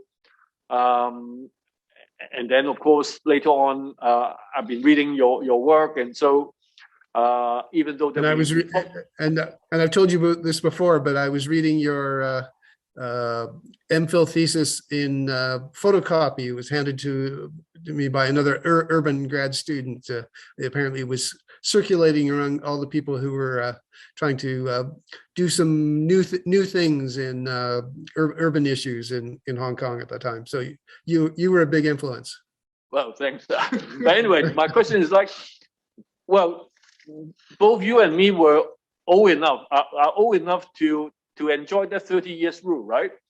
Mm-hmm. So I have the opportunity to go back and look at the case of Yau Ma Tei Po people, and then I wrote that book chapter on flying MPs. Yeah. And you have both opportunities to do your book on Sekimei myth, and then now, of course, the manuscript that you're working with Charles. The question I pose to you is, how do those archive government documents help you to reflect upon the kind of ethnography you did way back in the 1980s? And how this guy, Charles, young man, not even born in that, were you born in 1984? No. After that, right? How would this young guy help you to go back to the picture of the squatter occupant survey in 1984? I mean, any new perspective on the historical context and so on? Yeah, great questions. It would take a bit too long to go into detail, but yeah, to me, it's.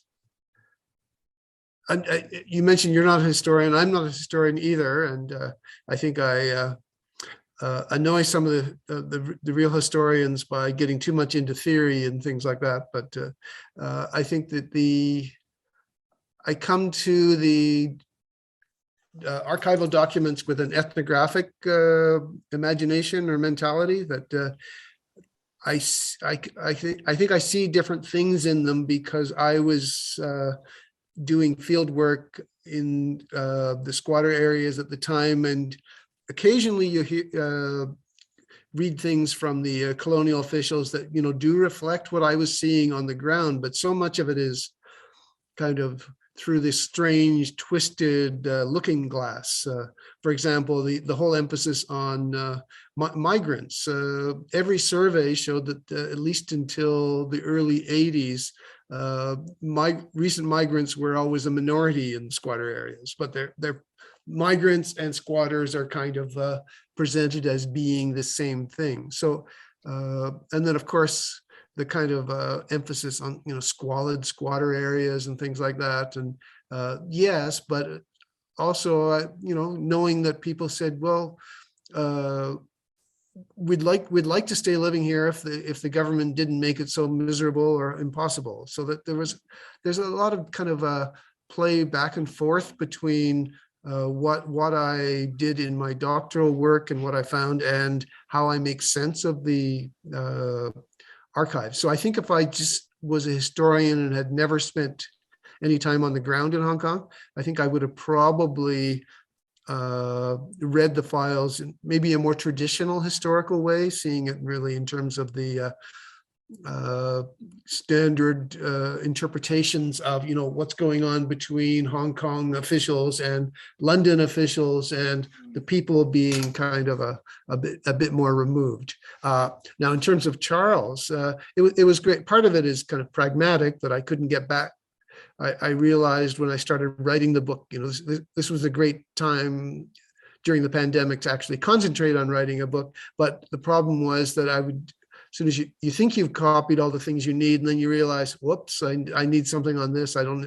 This doesn't make any sense. So it was great to be able to have somebody do that. But then I also discovered that he really has a knack for finding things in the file that I thought I had searched, and he found kind of new directions. So it's kind of that archival skills, but also I think when I was struggling with those explanations, he kind of challenged me in a number of different ways. And I think, as I mentioned, that's where that issue on the identities, that the supply and demand imbalances are explained in part by the emerging discourse of unfairness towards Hong Kong belongers and so on. So I'd say those are probably the kind of the major thing, but I'd like to hear what Charles says about it. Yeah, Charles, a quick word from you. How do you make sense of all those prehistorical archives to you? Basically, it's very difficult for me because I didn't live that long enough. I born in 1990s, so basically it's quite messy. And I think that reflects on a situation where the colonial government was doing ad hoc. Basically, I could call that ad hocism. When things go bad, you tackle immediately and didn't foresee other things are coming back for. And so it's a process that improvise a lot. So when I get through the archival files, I get a sense of that, and so that I can immediately sense that things are not that smooth, and the questions that I come back and I spot is that I didn't realize the colonial government take that serious to promote Hong Kong identity and trying to be accommodative as possible. So, but there is a drawback of doing that, because if you commit to the local, you have to first define who's the local. So when you try to define who's the local, it would cause another problem. That is what we found later on, the exclusion. And that exclusion is the beginning of the long trajectory that we now see nowadays. So I think that one of the implications is that although I'm not that old enough to see what happens in the 1984, I think for the new generations like me, I think it's important to go back and try to answer some questions that remain unanswered by the previous generations of scholars. So I think this is how we work, and I'm really happy of how we work together. Yeah. Okay, Charles, I have a tip for you. It's about movies. If I were you, I would go back and take a very good look at Jing Zhuang Zhu Lui Zai. It's exactly the kind of movie that was made on recent migrants. The character played by Zhou Yunfat at that time is supposed to be a green card holder. It's not a black ID card. So the whole Jing Zhuang Zhu Lui Zai reflects, the kind of, not exactly tension, but kind of relationship between locals and recent migrants, and how they also laugh at them and so on. Kenny, I have a question. We only have 2 minutes, but I'd like a quick word from you. You've done a lot on historical, institutional backdrop, less on textual. Although, of course, the chapter you work on Qing Se, would be more textual. I'm just wondering, maybe a quick word from you. Of course, textual would be important, but institutional also important. What convinced you that you need to go beyond the text? Yeah, as I have mentioned, I come from a training of literary training and film studies. Of course, in that disciplines, textual studies very much emphasized.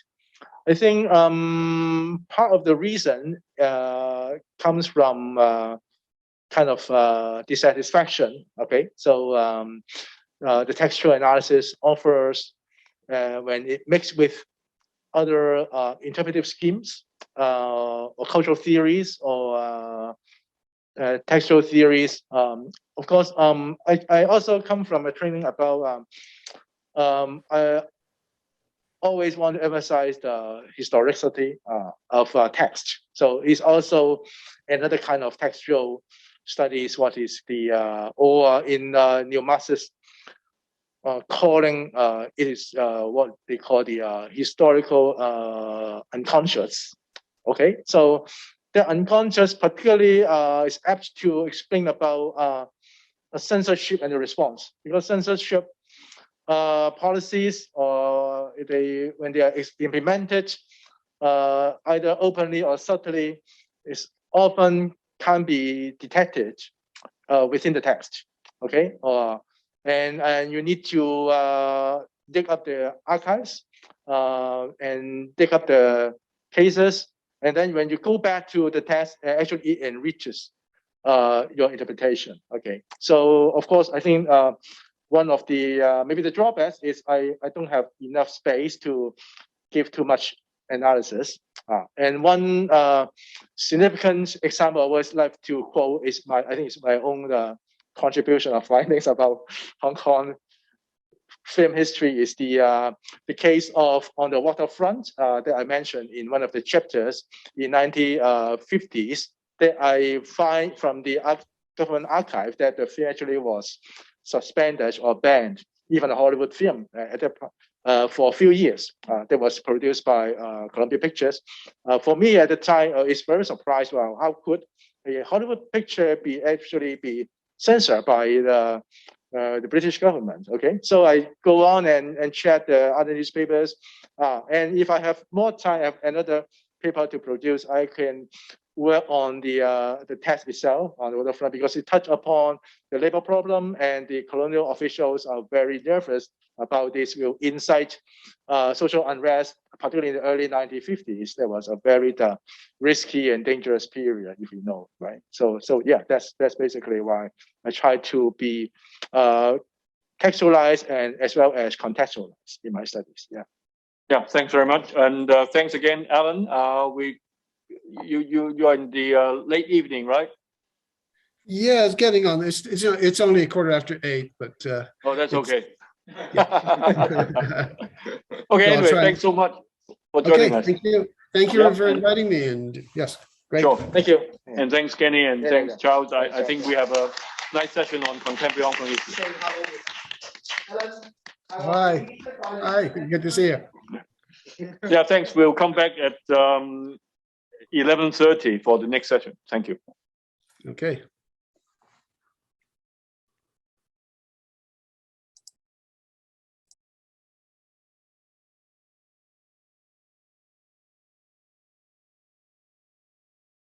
Hello. Very soon, okay?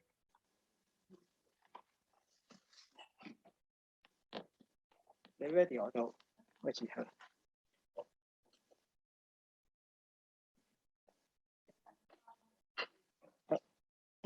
你整理晒 ，OK 晒先，試一先。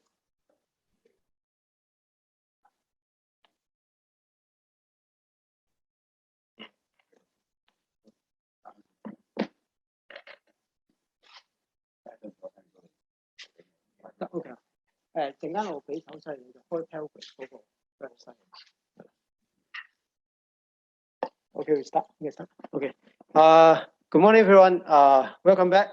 We come to the second section. So today's annual conference, publishing Hong Kong Study reader series. Okay, I'm Brian, the Associate Director of Academy of Hong Kong Study. So before we start, we first of all need to introduce a little bit about the background of the Hong Kong Study reader series. Actually, this is one of the major initiative of the Academy when we established the Academy in 2015. At that time, we think about different ways on how to promote Hong Kong study. One of the ideas at that time that I'm thinking is to produce a book series on major fields of Hong Kong study. The reason is simple. I think if we want to promote Hong Kong study, we need to let people know what is Hong Kong study. We need to let people know how to go into a specific area of Hong Kong study. And the best way to achieve these objectives is to produce a reader series so that people, when they are interested in any topic about Hong Kong, they will find some book to look into, to learn, to build on their research, or for various purposes. So because of that, we planned this Hong Kong Study Reader Series, and we are very fortunate to have the support of Palgrave, who is willing to set up the book series for us. But after getting the support of publisher, another challenge comes is how to get enough alpha to write the books, because frankly speaking, in today's Hong Kong's academia, it is quite difficult to convince scholar, particularly social scientists, to write books, because everyone only, basically, including myself, just write journal articles. So because of that, I also spend lots of time to try to lobby friends to join the book series and to write the books. And after almost exhausting the limits of my credit card, I finally come up with several books. And thanks God, after several years, most of these books have been published or in production. So today we can have this section to introduce all of you the books. So helping website. Actually, now we have already published 3 books under the series. The first book was published last year, the Hong Kong Popular Culture,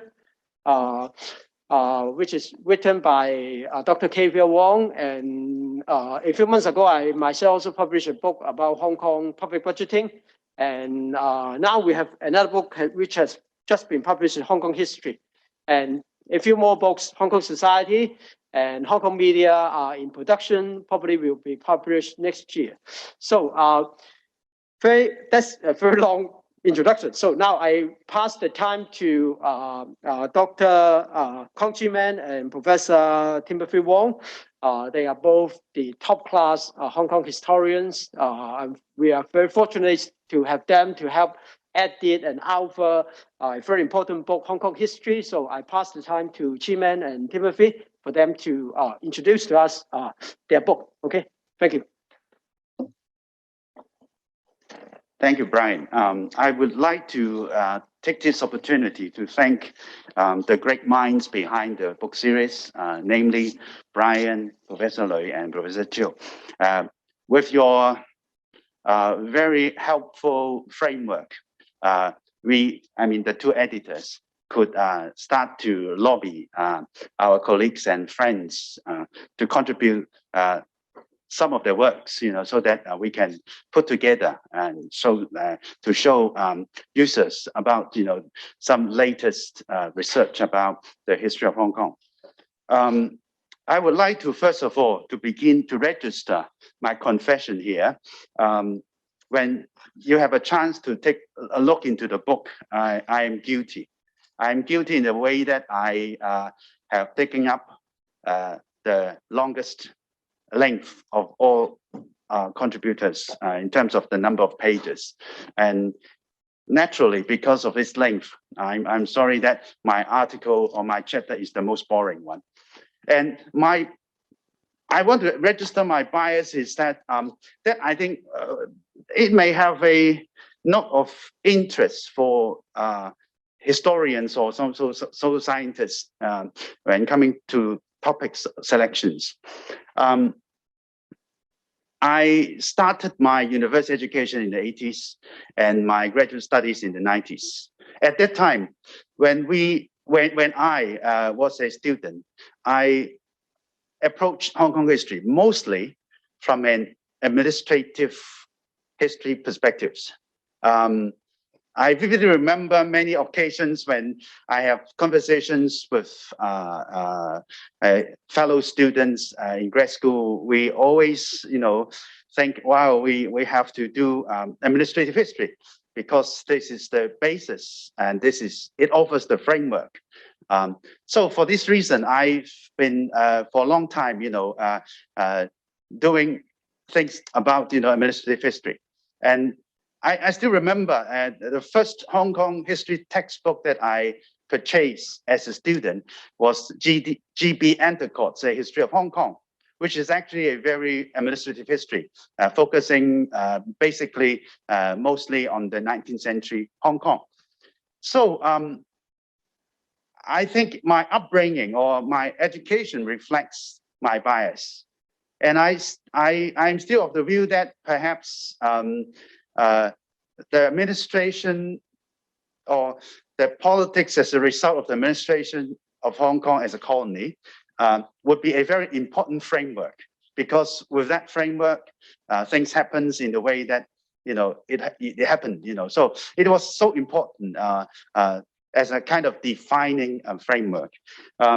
So when I wrote my chapter, I tried to divide it into 3 parts. The first part is actually the historiography, giving out a very general, view how people like, I start with William Tarrant in the 1840s, and later on, subsequently, E.J. Ito, and then Sayer, and then Endicott, and then Norman Myers. All the way down, I would be able to capture the salient features of Hong Kong from administrative perspectives. And what I'm trying to convey is that actually the British were very keen to highlight their contribution to Hong Kong as a magicians, turning a barren rock into a wonderful trading port that make possible everything, including something exciting in the arena of culture, society, business, etc., etc. So that I come into it, and then I realized that, oh, this is they want to establish the fact that, they want to establish a claim that, Britain was the raison d'etre for Hong Kong. Because of the British, there is a Hong Kong, or there was a Hong Kong. Of course, when we try to look into the discourse about Hong Kong history, things began to take a turn, probably around the 80s, when the Sino-British negotiation over the future of Hong Kong started. And then when we see it as kind of a pendulum, the swing start slowly to move in the way that we are now quite familiar with the fact that, okay, China is a very important factor. And so I think throughout the process, we try to, or the historiography shows that, there's a sort of pendulum swinging between the 2 ends. And I believe, perhaps the historic truth would lie in the between, not to the extreme. And then the second part of my chapter is to highlight some features of the government and how,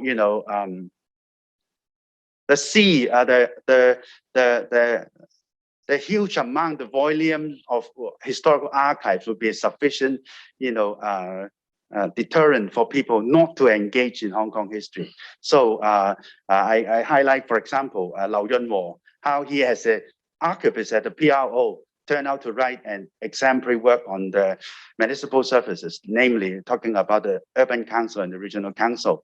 And then I also highlight some other features, and I think perhaps policy, instead of our government as a whole, could be a plentiful approach. I give an example on education policy, for example, that we'll see that, within the education policy, we will be able to see that a number of exciting academic works has been done and and how they review the interactions between East and West, as is what Alice adopted as her title for the book of Hong Kong Education History. But I think what's more important is actually when we come to a particular policy, we'll be able to see that it is a mixture of factors, a mixture of forces that turn Hong Kong the way Hong Kong was, or the Hong Kong is, and that's why. And I think that also, fittingly, match with the title that Hong Kong history. We should see it from a global perspective, because after all, it is not the British Hong Kong. It is not the Chinese Hong Kong. It is a mix of Hong Kong.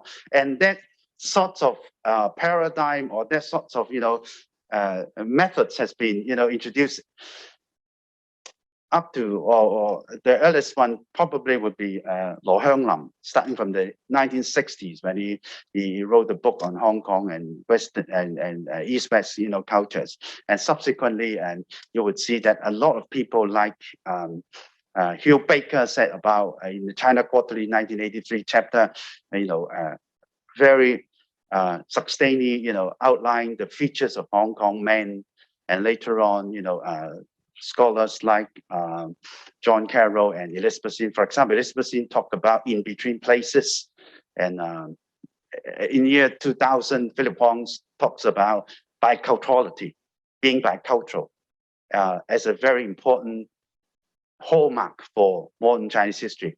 And most of his cases that Philip Huang used was actually cases from Hong Kong history. So I think that we are very comfortably, work with that, and we believe that that sort of hybridity, that sort of if we allow me to repeat that pendulum, the British end or the Chinese end, somewhere in between would be the right way to approach this. Then in my chapter, I to highlight, and as I said, that shows my bias and my my bias, then I do it, divide all the governors into different categories and chronologically, and then I divide them into different periods and try to highlight the features. Then I must say that this is very boring. In the book, luckily, we are able to have some other chapters. For example, we have football, we have kung fu, and we have public health. These areas, the developments of these areas had nothing to do with, well, very little to do with the change of a governor, for example. Yes, perhaps some sort of policy might have a significant impact on a significant aspect of the development of sports, for example. But yet, it is so everyday life of the ordinary people. And for most of them, perhaps politics or public administration may not be necessarily the most important factor. So I hope my chapter here will not ruin the book. But I would like to take this opportunity to actually register the fact that there are lot more exciting stories that our colleagues, my friends, who have contributed to the book, and that showcase you how Hong Kong could be a fascinating area. Hong Kong history in particular could be a fascinating area that could result in very exciting topics. Generally speaking, perhaps the book could be, I would say that could be very, very roughly structured in three aspects. Probably the first one would be something about politics, administration, including my chapter, and military history from Chi Man. He would very quickly speak, and I would pass the mic to him very soon. And we also have police, and we also have Cold War into the perspective. And then the ensuing 4 chapters are basically about culture. We approach culture from something tangible, like built culture, buildings, historical buildings, and something intangible, identities, for example, popular culture, and subtly, Chinese intellectuals, scholars in Exodus, in the 1950s and the 60s. That 4 chapters also probably provide some food for thought for those who are interested in culture. And then, as I said, the remaining 3 are basically more social, more to reflect the features of the society, such as football, kung fu, and public health. So I would like to finish my presentation here and then pass to Chi Man. But before I do that, I would also like to take this opportunity to pay our tribute to our common friend in memory of Professor Chi Kong Lai. Chi Kong is a dear friend of us, and he has been very generous with his insight, with his time, with his he is so supportive to scholars, especially the younger ones. Whenever we run into troubles in understanding certain features in the modern Chinese history, he is the one to explain and to spend a lot of time to discuss his insights with us. And while the book is near to when the book was near to the completion, is just before the manuscript runs into the printing machine, we heard the very sad news that Chi Kong passed away. And we would like to make use of this occasion to remember him. So that I would like to also at this occasion to express our gratitude to the inspirations that Chi Kong generously shared with us. We all miss him. And then the next is Jiman. He would share with us his more exciting chapter, about military history and the rest of contributors to the book. Jiman, please. Thank you very much, Professor Wong, for the beginning, and thank you very much, Brian, Professor Lui, and Professor Chiu for editing this very important edited volume series. And so what I would like to say in the coming minutes is it will be divided into two parts. The first would be a brief introduction of the structure of the book and the making of it. So why are we doing this after all? And the second part would be on my own chapter on the military history of Hong Kong. So when this book is the product of a very, very long deliberation and work, started in, I think, 2017, sorry. 2017 when Brian talked to me about the series. Was it 2017 or even slightly earlier? So it is long overdue, and I really am very sorry about the long delay. And it's actually, as Professor Wong just mentioned, it's actually extremely difficult to now publish edited volumes, especially if you want to really line up a group of early career scholars to work on it, because it's their sacrifice. So first of all, I really would like to thank all the contributors of the volume, especially the early career scholars. Sadly, I'm not included. I graduated for more than 10 years already.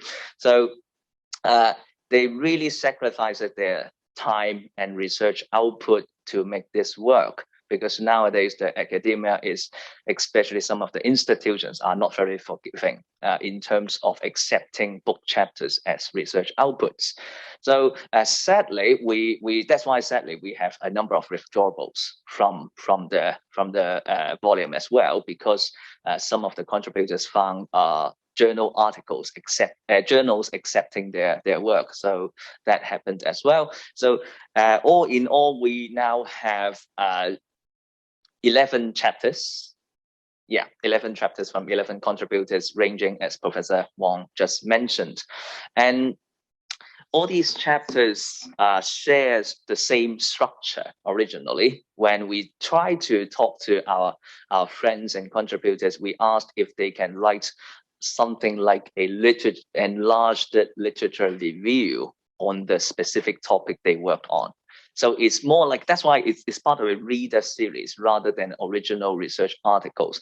But of course, being up and coming young scholars, they would definitely be more able to locate the perspectives and approaches that are popular in the past few years, rather than have a very long general review as well. At the same time, they can do a very long general review of the field. So the end product is actually very good, because we have 11 chapters that contains not just the review of the literature, and Professor Wong was being extremely humble, and when he was talking about his chapter, because all these chapters contain not just a review, they also contain the pointers as well, fields that and themes that can be researched in the future, gaps that exist in their fields of study, as well as in most of the chapters, I think in all of them, the important sources of materials that would be useful in the future research. I think this is one of the most important parts of this book, and I think this should be the reason why other scholars who may or may not be only interested in Hong Kong should read this. I'm not trying to hard sell the book, but that's what that was our original goal. So that's the end product. So you probably would not find original research articles in the book. They are more like overviews of the things. And thanks to Brian's continuous encouragement and his use of his credit cards, and it's a really long in the making. And one thing about this volume is that when choosing the contributors, we try to approach as many people as possible, but because of the as I said, the institutional restrictions and so on, we can't have every one of them. But they shared one common thing as well. Most of them are Chinese writers. They usually published in Chinese, many of them. And many of them, actually, one or two of them actually only exclusively publish in Chinese almost. So this is actually a very good opportunity for everyone to know about their work, and for also to an extent for them to present their works to a wider readers. And some of the research, some of their work is actually quite useful as a quick reference. For example, Dr. Law Lok Yin's chapter on popular culture. Basically, it's a long list of, you have a long list of Chinese and English and articles and books about the topic. So that would come in handy for anyone who is starting to work on a specific topic. So all the chapters are more or less like this. So I would be very happy if people would find this as something like a entrance reader, at the same time like an introductory reader, and more like a quick research guide on the different topics that are. And another thing is that they actually shared a common theme as well. At the beginning, we sort of trying to organize a research guide and literature review. But at the end of the day, when we're trying to publish the book and we were finalizing it, we think it's actually quite good to have a common theme, overarching theme about these chapters. And we have actually. Eventually it emerged, which is the global perspectives. It seems that all these chapters shared the common theme, that is, it seems all these different topics must have some sort of international dimensions in one way or another. So that makes one of the most unique feature of Hong Kong history, I think, is the international relevance of the experience. And that goes back to my own chapter. I wrote a very short, actually, I think it is the shortest chapter on the military history of Hong Kong in this volume. It mainly serves as a literature review on the military history of Hong Kong. Surprisingly, there are many studies about it, primary and secondary sources as well. And it is actually, to me, I don't know, I'm not sure if it is 100% true. Professor Wong, you can correct me if I'm wrong. The military history of Hong Kong is actually one of the few topics that has almost unlimited primary sources to work on from around the world. It's actually one of the easiest topics to work on in terms of Hong Kong studies, because there's so many public and private primary sources available. So in that chapter, I try to introduce that. But at the same time, I also tried, as many other authors of this volume did, try to highlight the biggest problem facing Hong Kong studies, the Hong Kong history scholars really, is that why do people need to know about Hong Kong? But in fact, for many historians, they just ignore Hong Kong really. In many cases, they did. In one of my upcoming book about the Hong Kongers in the British Armed Forces during the colonial period, one of the reviewer actually mentioned a very interesting fact, is that there are many books about the colonial soldiers of the British Empire. One or two of them actually covered all the colonies, in fact, dozens of colonies the colonial soldiers from these places, and all of them did not include Hong Kong. None included Hong Kong. But that's why I can publish my book. I'm very happy. I'm very grateful to them because they left out the topic. That's why I can work on it and publish in a reasonably good outlet. But this also points to the common problem of not just, I'm not blaming the international academia of ignoring Hong Kong. No, I'm actually saying something the other way around. Is that it seems that we really need to, as Hong Kong historians, really, historians working on Hong Kong, really need to connect our cases to the wider audience and make our case relevant. So it's not good enough to say that the story of Hong Kong is relevant because it's not being told. Not being told is not a reason for doing it, not just that, but you really have to show that your case about something in Hong Kong that can be compared with other international trends, that can be put into international context. The experience of Hong Kong can be similar or different from other cases. For example, in my chapter about the military history of Hong Kong, I talked about the international importance, strategic importance of Hong Kong in Asian history, of course, in the modern times, especially in the 2 world wars and so on, and the Cold War, of course. But at the same time, I also tried to highlight some of the features of the military history of Hong Kong that can be connected with general historical studies elsewhere. For example, the omittance of gender, the omittance of the social dimension of the military history of Hong Kong. These are common problems among military historians, and we need to address that. And once we address these problems, and once we reapproach, or you can say reapproach the topic from these perspectives that are being used by historians in other fields, we can connect with other historians from around the world who may or may not know about the case of Hong Kong. And that makes our work relevant. So this is actually one of the major, in fact, I think it is the most important purpose of the book. And that is why we have the subtitle, Themes in Global Perspectives, because we are trying very hard to put our place on the map. Rather than, so it's not just saying that Hong Kong is, the case should be told because nobody talked about it. This is not good enough, really. So that is why we have this book. And basically, that's the end of my presentation. Okay, thank you. Thank you very much, Timothy and Chi-Man. So I have 2 questions, one for Timothy, one for Chi-Man. Timothy first. We have actually many PhD and research students here. Not all of them are historians, but they may somehow adopt a historical perspective in the analysis of their topics.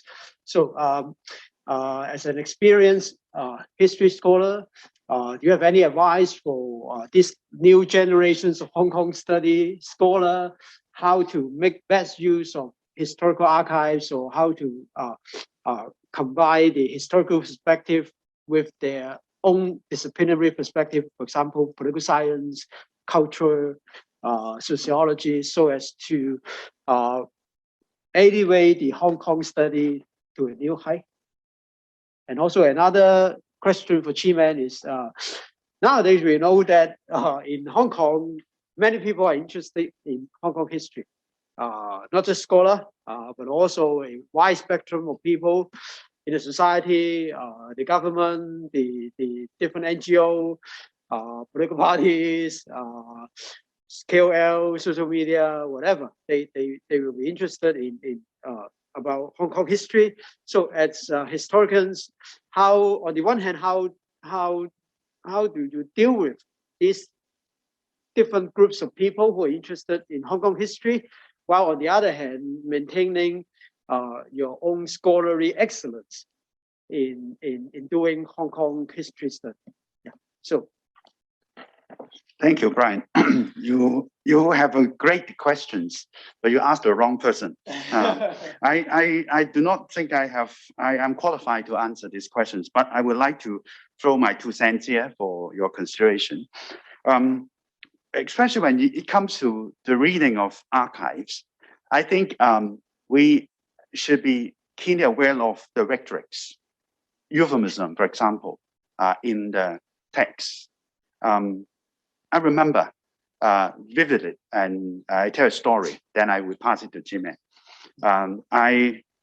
It was one of the most exciting projects that I've done. I was doing research on Sir Edward Youde, and because of his prominence, in politics, diplomacy, etc., I am made to be. I could be able to connect with people. For example, I interview Fenn, Thomas Fenn. He was actually the number 2 in the British embassy in Peking in the 70s. When we walked to the station, I shook hands and said goodbye. And he repeated 3 times. He told me, Timothy, be aware. Our British do not scold people in writing. Do you understand? We do not write nasty things in documents. Do you understand? So what I get is euphemism, rhetorics is very important. And after all, I think it comes to the very insightful sharing by Professor Kenny when he talked about his reading of movies. The textual, like Professor Lui Dai-Lok asked, how are we going to read the text? Yes, when we watch the movie, we know it is a makeup of everything. Exaggeration, of course. I can assure you, a certain degree of exaggeration or self-defense, you can also find it in the documents. Be it the letter written by a senior officer to his superior or her superior, or the governor to the colonial office, or simply as a university administrator. I was once a director of a small unit. The golden lesson I learned is 門上不門下. So archive is true, it's important, but it has its limitation. And I don't know how we can solve this. Hermeneutics, critical reading, we all know the terms, but how to practice it? Perhaps it requires efforts like Brian, to organize more workshop and conference like this, so that we can come together, getting into the particular points and try to make sense of the text and the context, so that we could be very carefully understand, what's being conveyed. And one more thing I think is, now these days, just right before we start this session, I have a very short conversation with Professor Lui Dai-Lok, and we talk about digital humanities. It seems that this is the future, especially when we talk about these 2 years, the lockdown and everything. We depend on Zoom, we depend on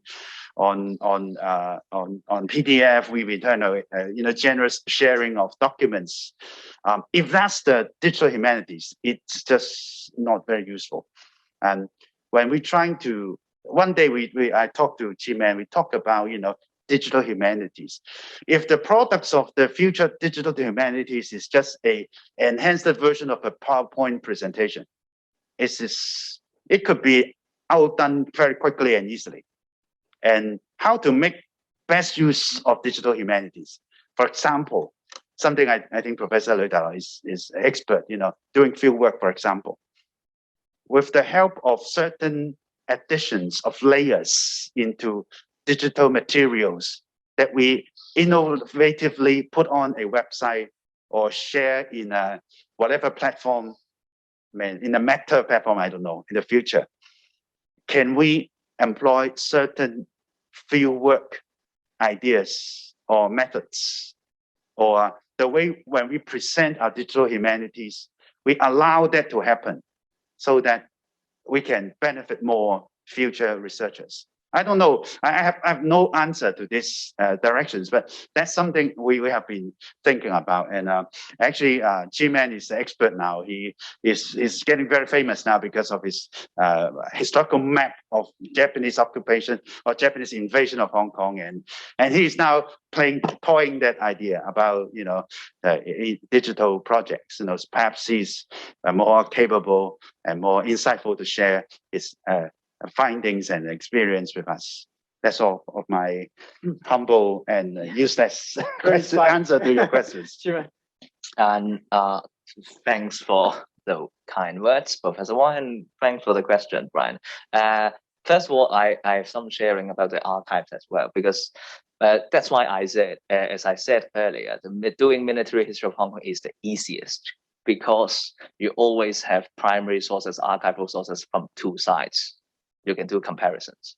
For example, if your topic really relies on colonial office papers, it's very difficult to find the second opinion. But if you work on wars and so on, if you read the British report, you can immediately turn to the Japanese report to see what happens. That's very, very straightforward. So that's why I work on the military history as one of the more lazy type. Anyway, talking about the popular demand, as I said yesterday, to the School of Hong Kong Studies, you have a huge demand for popular history in Hong Kong. You have rich historical contents being put on the internet day by day. And this is very unfortunate for me. In every December, I have to put up with, sorry, probably not the correct word, but I have to see the same old content, some of them from my book, about day by day actions of the Battle of Hong Kong. You have people who are very keen on sharing what happened 80, 79 or 76 years ago about what happened in Hong Kong, blah, blah, blah. So how to make sense of this is very difficult, but how to come to terms of it, I can talk something, share with you my experience.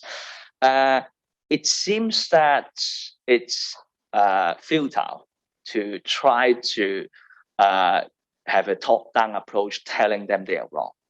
It's useless. I never actually attempted to do so. I have people who are around me who tried, but that's just useless. But my approach is that I would be contented to be the one who can offer academic standard contents. People can just use it. I can't stop them from using it. And nowadays, and we even stopped pursuing any attempts to plagiarize it on the Facebook.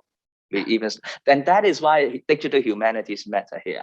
And for example, the launching of the website is basically an open source for people to use. And it seems that it actually works better than publishing a book and be mad about being plagiarized. That's one thing. But of course, that requires some sort of institutional change of attitude. That's very important, I think, because, for example, the interactive map about the Battle of Hong Kong is a huge undertaking, but it was not seen as a publication. It's simply not seen as a publication by any means and standards.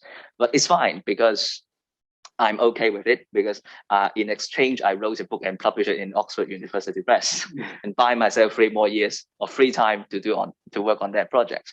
But so I think the future would be a parallel universe, really. On the one hand, you have a more deepened study of Hong Kong history by many of these distinguished young scholars, and many more generations of young scholars probably there, and so on, who would publish very high quality works on many different topics. But at the same time, you have a popular market, which is mainly driven by people cherry picking what they want to see.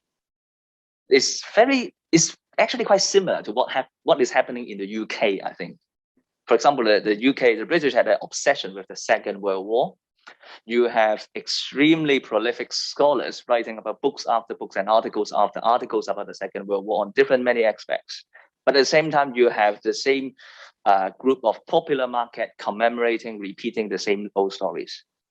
At first, 10 years ago, those people in the UK believed that can be connected. They gave up. I think the same is happening in Hong Kong. and I gave up myself. I'm not sure other scholars will do that, but I gave up.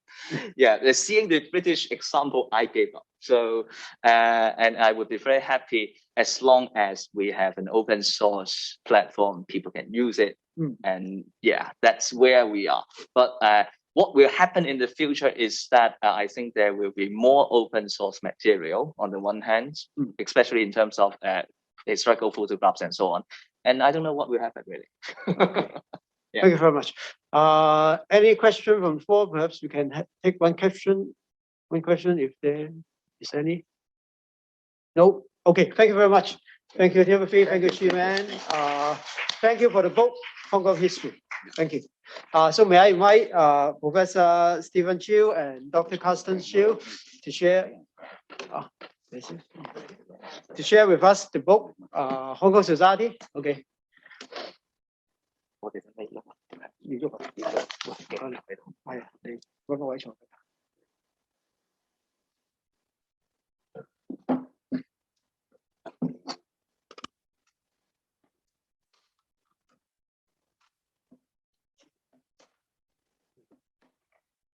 So the book Hong Kong History has already been published. You can buy it online. Okay, we have a hard copy and e-copy now. Probably next year we'll have a much cheaper paperback. Okay, the book Hong Kong Society is still under production. Probably it is still January. Okay, January next month you can buy it online. Okay, so now I can pre-order. Very good. So now I pass the time to my boss, Professor Stephen Chiu, and also Dr. Carsten Chiu to share with us the book Hong Kong Society. So it's not like PowerPoint. Another one. Yeah. It's showing all the original order. Wait a moment. Okay. Yes. Here it is. Thank you. So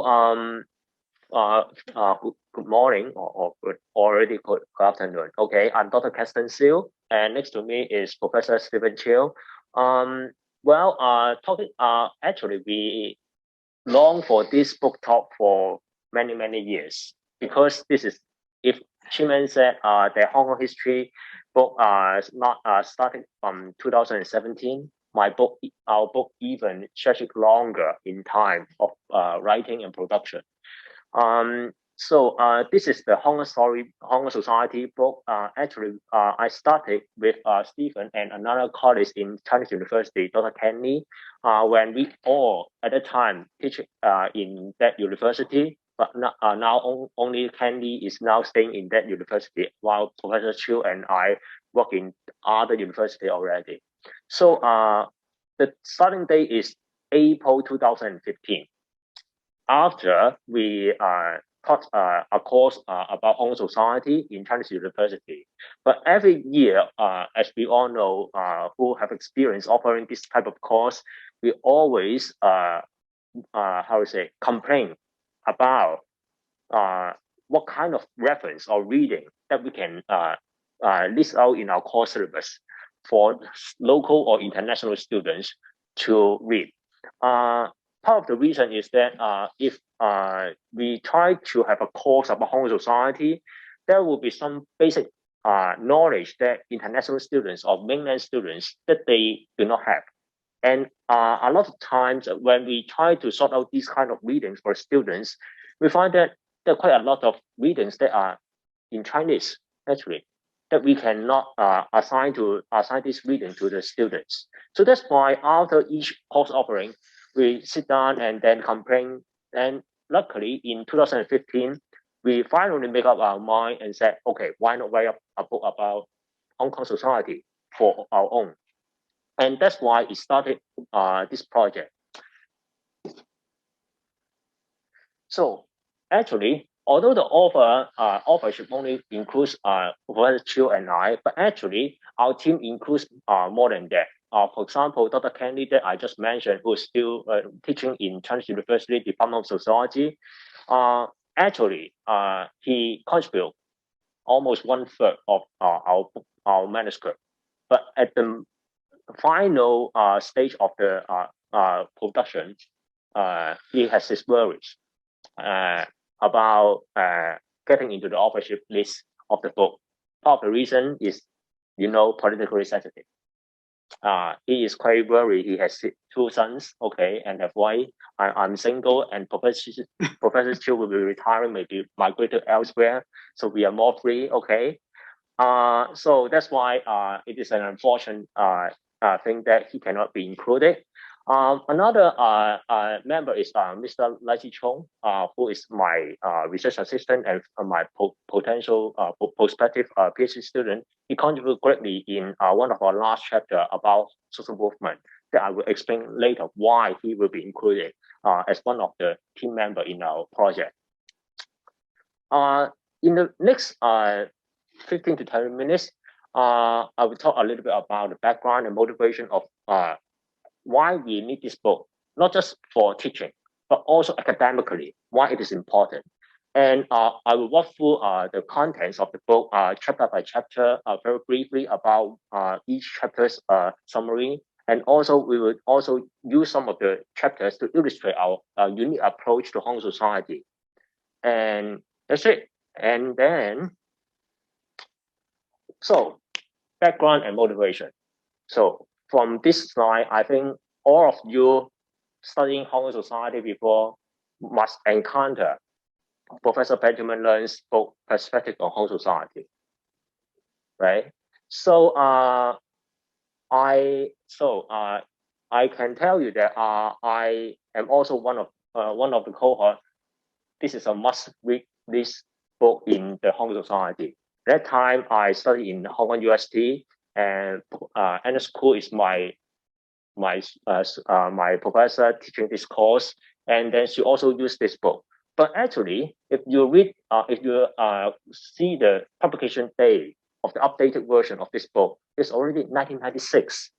Come on, 1996. Not even include the date of the sovereignty transfer, right? So there is a long overdue project in Hong Kong sociological circle. There's a lack of a big gap in updating the situation of Hong Kong. So that's why our Hong Kong society book is, apart from other magnificent edited volume, for example, Professor Lui Tai Lok's and Professor Chiu's edited volume about Hong Kong society. Actually, this is almost the most updated offer book, not in edited volume, about Hong Kong society. And also, as I also explained, to a lot of international readers, they have very great difficulty in approaching Hong Kong society, partly because they do not have the basic level of understanding, because most of the core reading or fundamental readings are in Chinese. Okay, especially those are talking about class analysis. If I suppose if someone who is still offering Hong Kong society in last semester, you're still relying on a lot of Chinese reading about the debate of middle class in Hong Kong. So that's why we write a book in English, not just tailor-made for local students, but also for international readers. Okay, so it's lucky that Paragraph, this kind of series. Of course, 6 years of writing, mountains of challenges. Okay, if you just see this PowerPoint slide, you can see that dramatic changes, as we all know. Well, Hong Kong society changed so much that I was born in the 1980. Okay, for these 40-something years, I witnessed a lot of changes. Well, I suppose Professor Chiu will say, "Oh, you're too young to see." Actually, yeah, we are all too young to see. But just last 10 years, all of us know that almost all the Hong Kong society has totally have an upside down changes in even to our basic level of understanding, and also a lot of the new topics being emerged. For example, housing is a very important one. Social movement, okay, is another core topic, and also another important topic is about migration, because Hong Kong suddenly becomes Hong Kong actually long before have been a migration hub, but a lot of time we ignore the ethnic minorities. Okay, so that's why over the past 6 years of writing, we try hard to update every day about the update situation, especially why it takes so long. Well, part of the reason, Hong Kong experienced at least 2 big social movements over the past 10 years. The umbrella movement and the latest one, okay, in the 2 years ago. And the final chapter, we almost, how many times do we revise it? 10 times, okay, almost 10 times for a single chapter, for the final chapter about Hong Kong social movement. So this is the table of contents. So there are 10 core chapters in this book.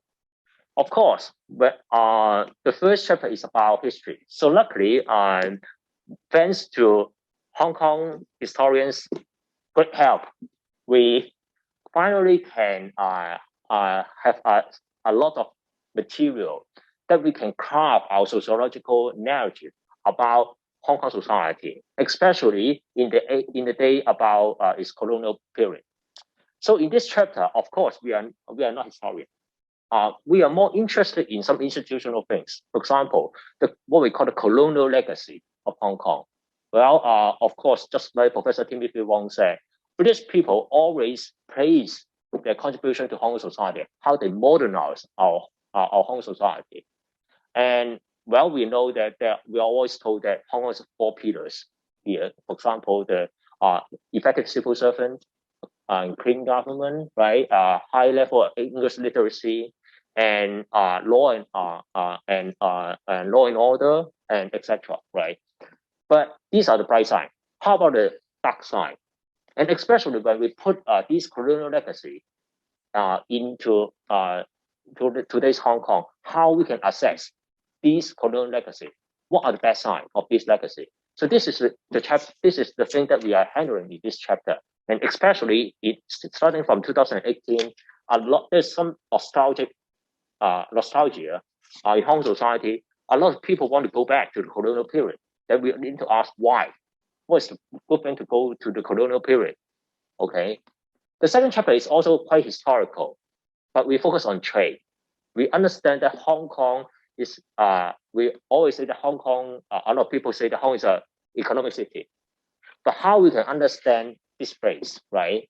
Well, and actually we find there quite a lot of missing puzzle about how Hong Kong ascend into an international hub. A lot of things that is that people will talk about the East and West trade, but often ignore the North and South trade between China, using Hong Kong as a hub to go to Southeast Asia. These are the important details that we cannot ignore. The third chapter, of course, is about migration center. Hong Kong is a migration center. Well, we know that Hong Kong has a lot of ethnic minorities, but we usually ignore them. But one prominent group is those British people, or even we talk about Irish and Scottish people in this chapter. But we need to understand, put it into some historical perspective. Actually, Hong Kong in its early settlement is quite cosmopolitan. And part of the reason why in early Hong Kong, colonial Hong Kong is so cosmopolitan, because there's some kind of lack of cultivation of Hong Kong identity. So that's why we trace the different waves of migration coming to Hong Kong, and how these cosmopolitan consciousness gradually being replaced or displaced by some political ideologies in Hong Kong and the rise of the local identity. And so that's why the next chapter following this migration chapter is one of the most sensitive chapter in the book about Hong Kong identity. And in the old days, we only talk about the left-right divide, about identity politics. But in the 80s, we know that there are quite a lot of new things, especially the emergence of the local identity in the 60s and the 70s as a popular local identity. And then recently, we have quite a radical form of the local identity. So we trace the development of these changes and connect it to some historical events. And then, well, the fifth chapter is about economic miracle. Hong Kong is always placed as a kind of economic miracle, and we try to debunk some of the facts that, well, is that Hong Kong really a kind of laissez-faire economy? And then what is the myth behind this kind of economic miracle, and how it relates with Hong Kong's special way of industrialization? Why Hong Kong do not have heavy industry? why Hong Kong only have light industry, okay, and how it affects today's Hong Kong's industrial policy. And the sixth chapter, well, I don't know whether in the Hong Kong history book, they also have one chapter about film. Chiman, do you have a chapter about film Popular culture. in popular culture? Okay, there's one chapter about film in popular culture. But in this particular chapter in our book, we try to use a sociological perspective by trying to use Hong Kong film industry, the up and down of Hong Kong film history, connected into the global production framework, co-production train, and also to see why Hong Kong's film industry rise in particular time and why it is going in downhill in the early 90s. Okay, so after this chapter, it goes to another sensitive chapter about inequality of Hong Kong. Well, this chapter is quite, I think a lot of people are quite familiarized with the literature. Well, we still talk about the middle class issue, but it is only the background. But what we want to talk more is about, is there any new mechanism for young people to ascend, to have social mobility? Over in the past few years, one of the most hot debate is about whether young people do have any pathway to have upward social mobility. And we've discovered that actually there's still some, but unlike in the old days that they can have some what we call entrepreneurial mechanism to have a small business funding themselves, to establish themselves. Now it's much more difficult. And there's some new narratives propagated in the public discourse by asking them to go north, okay, to Greater Bay Area, right, to seek up more opportunities. So we try to look at these narratives and whether these are really a real opportunity for the youngsters. And the seventh chapter, well, another sensitive topic. The more letter the book, the more sensitive the book is actually. So it talks about land. Of course, one thing is that we have to talk about why colonial government need to build quite a lot of public housing. It is just still today there are more than about half of the population in Hong Kong living in public housing or subsidized housing, which is the scale of which is just like a welfare state, right? But more than that is that we have new terms, real estate hegemony. What's the origin of this, right? And what's the impact of this? And we also want to know that why the fundamental problem, people like Virgil always say the fundamental contradiction in whole society is land problem. Okay, we always say that we are shortage of land. And is it so? And that's why we try to examine the dual land regime in Hong Kong, especially talk about those brownfields in the new territories. Okay. The ninth chapter is another sensitive chapter about policing. Okay. Well, Hong Kong, in the old days, we say that it is a gang society, lawlessness. But starting from 60s and 70s, gradually the Hong Kong police established themselves and then try to turn Hong Kong into what we call one of the safest place, and on the other hand, one of the heavily policed place in the world.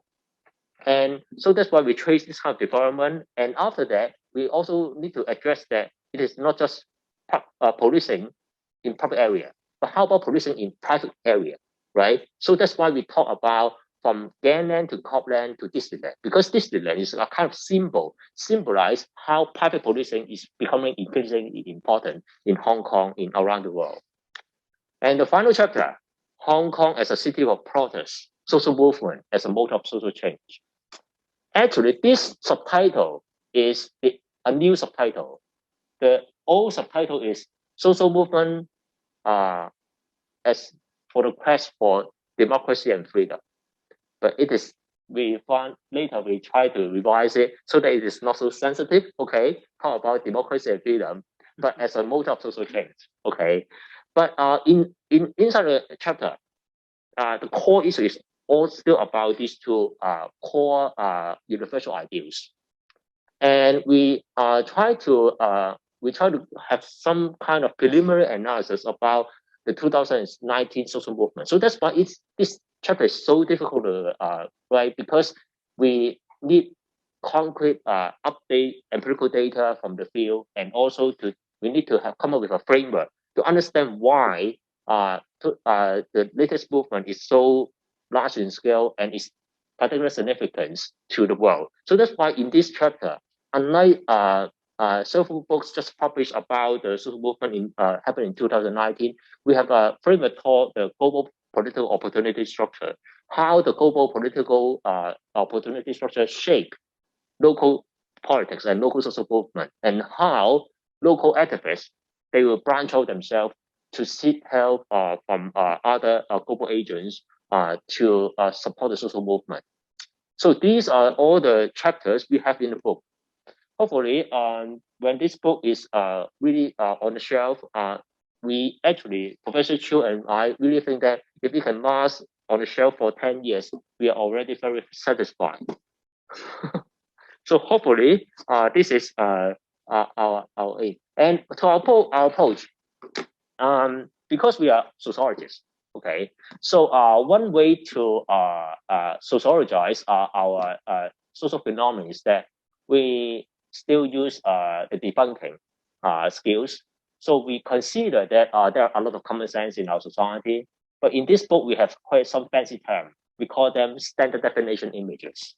So SD. So if you recall that it is a television resolution system, before there's a standard definition, but now we all have the HD version or even higher, just higher definition version, right? So but so far we still try to contrast the standard definition with the high definition images. So for standard definition, we conceive that these are common sense images, but lack of details. But what we are going to have give out to you is that it is a higher definition, which is much more details and tell you more stories about these images. So another second approach, because both of us are labor studies scholars, so we use political economy approach. So that's why we also use the state market economy, state market and civil society approach to see the dynamics between these spheres. And the third one is the multi-level approach. To study Hong Kong society, we cannot just study Hong Kong locally. Somehow you have to connect local to regional and then to global politics or geopolitics. So that's why these three approaches are our common framework throughout all the chapters in the book.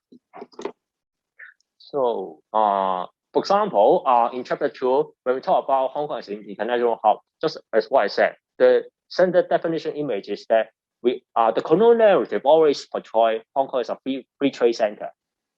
But actually, we will give out another high definition by saying that, well, there's some kind of often negative role of Hong Kong as of the southeast north-south trade, and also the role of local Chinese as commodores in facilitating this trade. As for the identity chapter, we try to give out a more detailed map about different types of identity throughout the past 100 years. So this is the second last slide of my presentation. After writing this book, we always ask ourselves whether Hong Kong studies is thriving or withering. I heard that this morning we have some kind of debate here. In my time, when I studied my undergraduate in late 90s, Hong Kong's study, there's some kind of flourishing period between the transition period, right? So the people suddenly have the spotlight on Hong Kong because of the transfer of the sovereignty. But then, when I studied MPhil in 2003 and 2004, everything talk about China. China is the agenda for most of the scholars and also my cohort. So that's why my PhD is also about China, but putting in the comparative perspective. But as a locally grown and locally educated scholar, well, we feel we have some kind of responsibility and to cultivate Hong Kong study. So that's why over the past few years, Hong Kong studies is gaining some kind of upward currency in the academia. We know that because a lot of academic journals asking us to review papers. The papers we review and also we see published about Hong Kong studies gradually rising. It's a good sign, but of course, we need to be cautioned that due to today's political context in Hong Kong, somehow we face another difficulties in collecting data and even in publishing our findings and also our publications. Okay, so opportunities for Hong Kong studies, yes, we have a lot of social problems that is waiting to be solved. So this is opportunities for doing research about Hong Kong. And frontiers, well, I suppose we all hear these kind of Hong Kong studies reader series will serve some kind of foundation to groom some of the new generation of Hong Kong studies scholars. So that's why in our dedication page of this book, this is our phrase for the Hong Kong and Hong Kongers we love. So it is not a grammatical mistake to put the in front of Hong Kong, because all of us have some kind of our heartland about what Hong Kong is. So subject to interpretation, the Hong Kong may be different from yours, but actually we are all Hong Kongers, and that's why we try to contribute ourselves academically to this field. Thank you very much. Well, I promised that my role today will be the smiling mascot. Just some last words. It is a very emotional project for all of us. But the thing is, the very last moment, we have to go through the manuscript once again, twice again, trains again, to take out anything that appeared to be emotional. Any words that could be fallen into the hands of observing eyes that throw us into trouble. We try to avoid that. But at the end, we're very glad that it is out. In the last time when we talk about this project, a sociology colleague, told us that why bother to write another volume on Hong Kong society? It will get outdated the day that it hit the bookshelf. I'm sure that you will. Especially after today, we have the new reader series, and we watch with jealous eyes towards our historian friends that history seems to be thriving. I would not recommend any historians reading our history chapter. You really, we understand that we have the ground being pulled away from us the moment that we were writing it. Because the explosive growth in literature in some of the areas that we understand.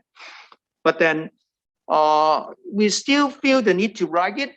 Kirsten talked about the need to talk to the international audience, but then the fact is the primary audience of the book is still our students, the young people of Hong Kong, those we teach day in, day out in our classrooms, and we realize that they really don't have that kind of background, especially now that they don't even have that lousy liberal studies to lean on. So that's something that we feel that we need to do, and we are very glad that just now the history volumes that it could be something, a place for them to start. I think that's very important. History, of course, but contemporary history a little. For example, one day that I talked to my students about why do you think that they built the airport or the UST, for example? Well, they said that typical 2019 conspiracy theory. The British wants to, I don't know, the historians could tell me. The British wants to build a strong middle class in Hong Kong to be the kind of stalwart against communism. Well, historians, please tell me. But then that's the kind of, even among these so-called localist young people, they really don't know about Hong Kong. The Hong Kong that we all know is a lot more multidimensional, more complex. I always the things that I keep telling them is that OK 你覺得呢個中國唔係好人，但係你唔好以為英國佬係好人。They don't think that China is good, but the Brits they could be worse. Okay, so that's the kind of story that they really need to be told. And I think the volumes that we have seen in these few years in particular, I think fill a very important gap so that they could start knowing about their past, their recent past, what is happening in the contemporary period, so that they could plan for themselves, they could think for themselves what could they do to face what they see now. Without a good vision of the here and then, I don't think the people of Hong Kong, especially our students, the young people, will be able to really craft a path forward for themselves. So that's the backdrop to all this and why this is such an emotional project. And also for sociologists as well. Again, with such envy, we look at media studies, we look at history, we look at political science. And sociology seems to be fading out of the scene, especially for some of the contemporary developments. When I was an undergraduate in the 1980s, we at least had the honor of bashing Liu Xiaogai. Okay, I once presented something in Leiden, and then one of our international colleagues in the conference saying that why everybody was talking about him. I just said, well, of course, I was at Chinese U. The first thing is that he was my boss, so I should trash him. But that was the exocritism that a lot of the young sociologists need to do, right? At least you have one good straw man there. But now I don't know. Sociology as a whole, and a lot of the social sciences actually, they now the title is students in this Chinese city. It's the conceptualized social sciences. It's not about Hong Kong. Hong Kong studies in our annual award, we really a very heavy taste, 重口味. Is this piece about Hong Kong? Tell us something more about Hong Kong. It's not just a theoretical piece or just adding a kind of a concept it's not a research being done in Hong Kong. It should be about Hong Kong. So that's the kind of mindset that we have, and we feel that we really still hope that sociology could have something to contribute. And hence, with that textbook, hopefully there will be more young entrance into the field. So I guess that's all I have to say today. Thank you, boss. One question for both of you. This question may be a little bit early, but you mentioned, both you and Carsten mentioned about updating the book, because everything has been keep changing very fast. There's a lot of new things that should be included in the book, but may not be able to include now. So if you have the chance to update the book, okay, perhaps 1 or 2 years later, do you think, is there any issues, perspectives, or context, whatever, that you think you can bring into the next edition for this Hong Kong Society book? It's quite unimaginable at this stage, because just 1 week you can change your whole perspective. Yeah. The things happen can change your whole perspective. So our strategy is okay. Well, just like historian, we wait longer because otherwise we for each chapter or even for the whole book we have our framework and argument. We cannot just say that okay, just this events that can change our fundamental framework. So that's why we need to wait longer. Maybe 2 to 3 years is now to us.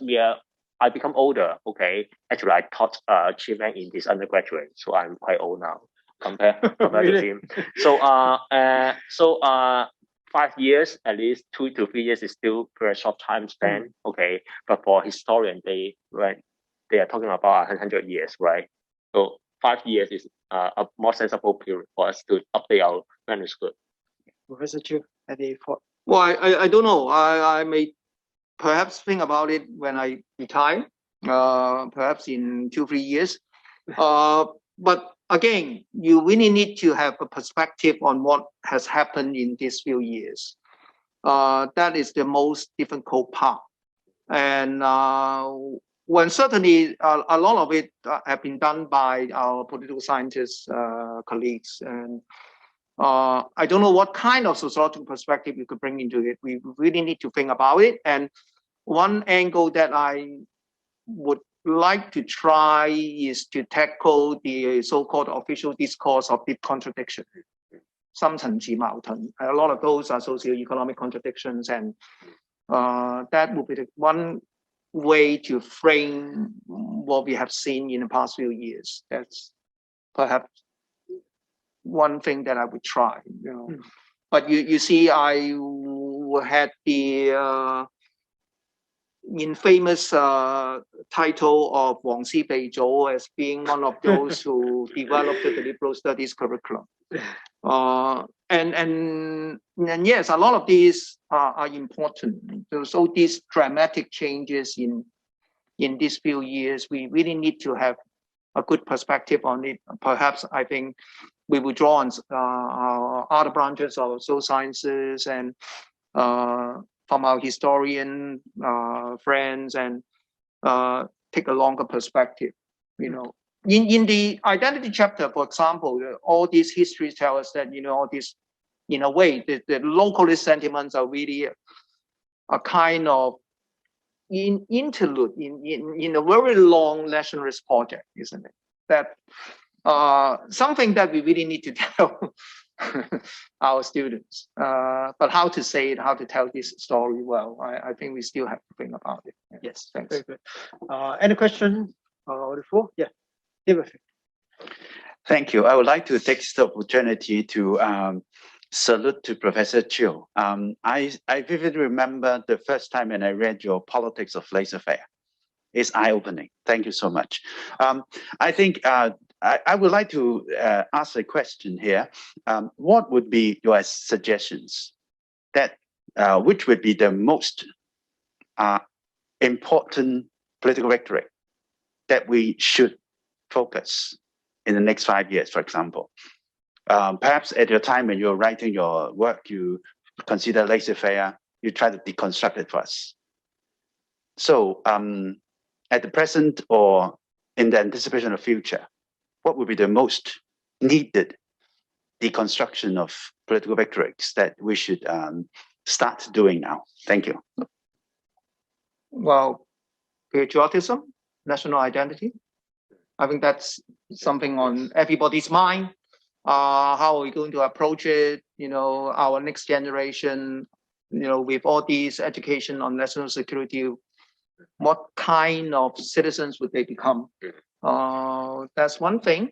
The other track of it, of course, is the so-called deep contradiction. Now with common prosperity, 共同富裕, I think that suddenly becomes a very legitimate topic.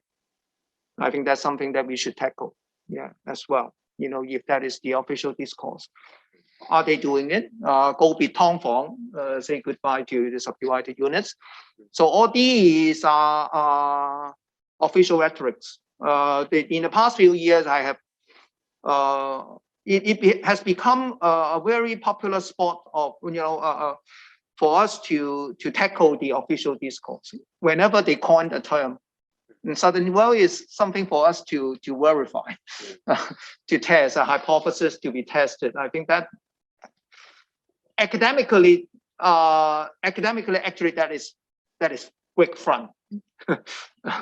We've sold all these. Every day they say something about. You look at the newspaper, the establishment said something about our past and our present. And all these, I think, require keen sociological eyes and also scientific and also historian insights to debunk.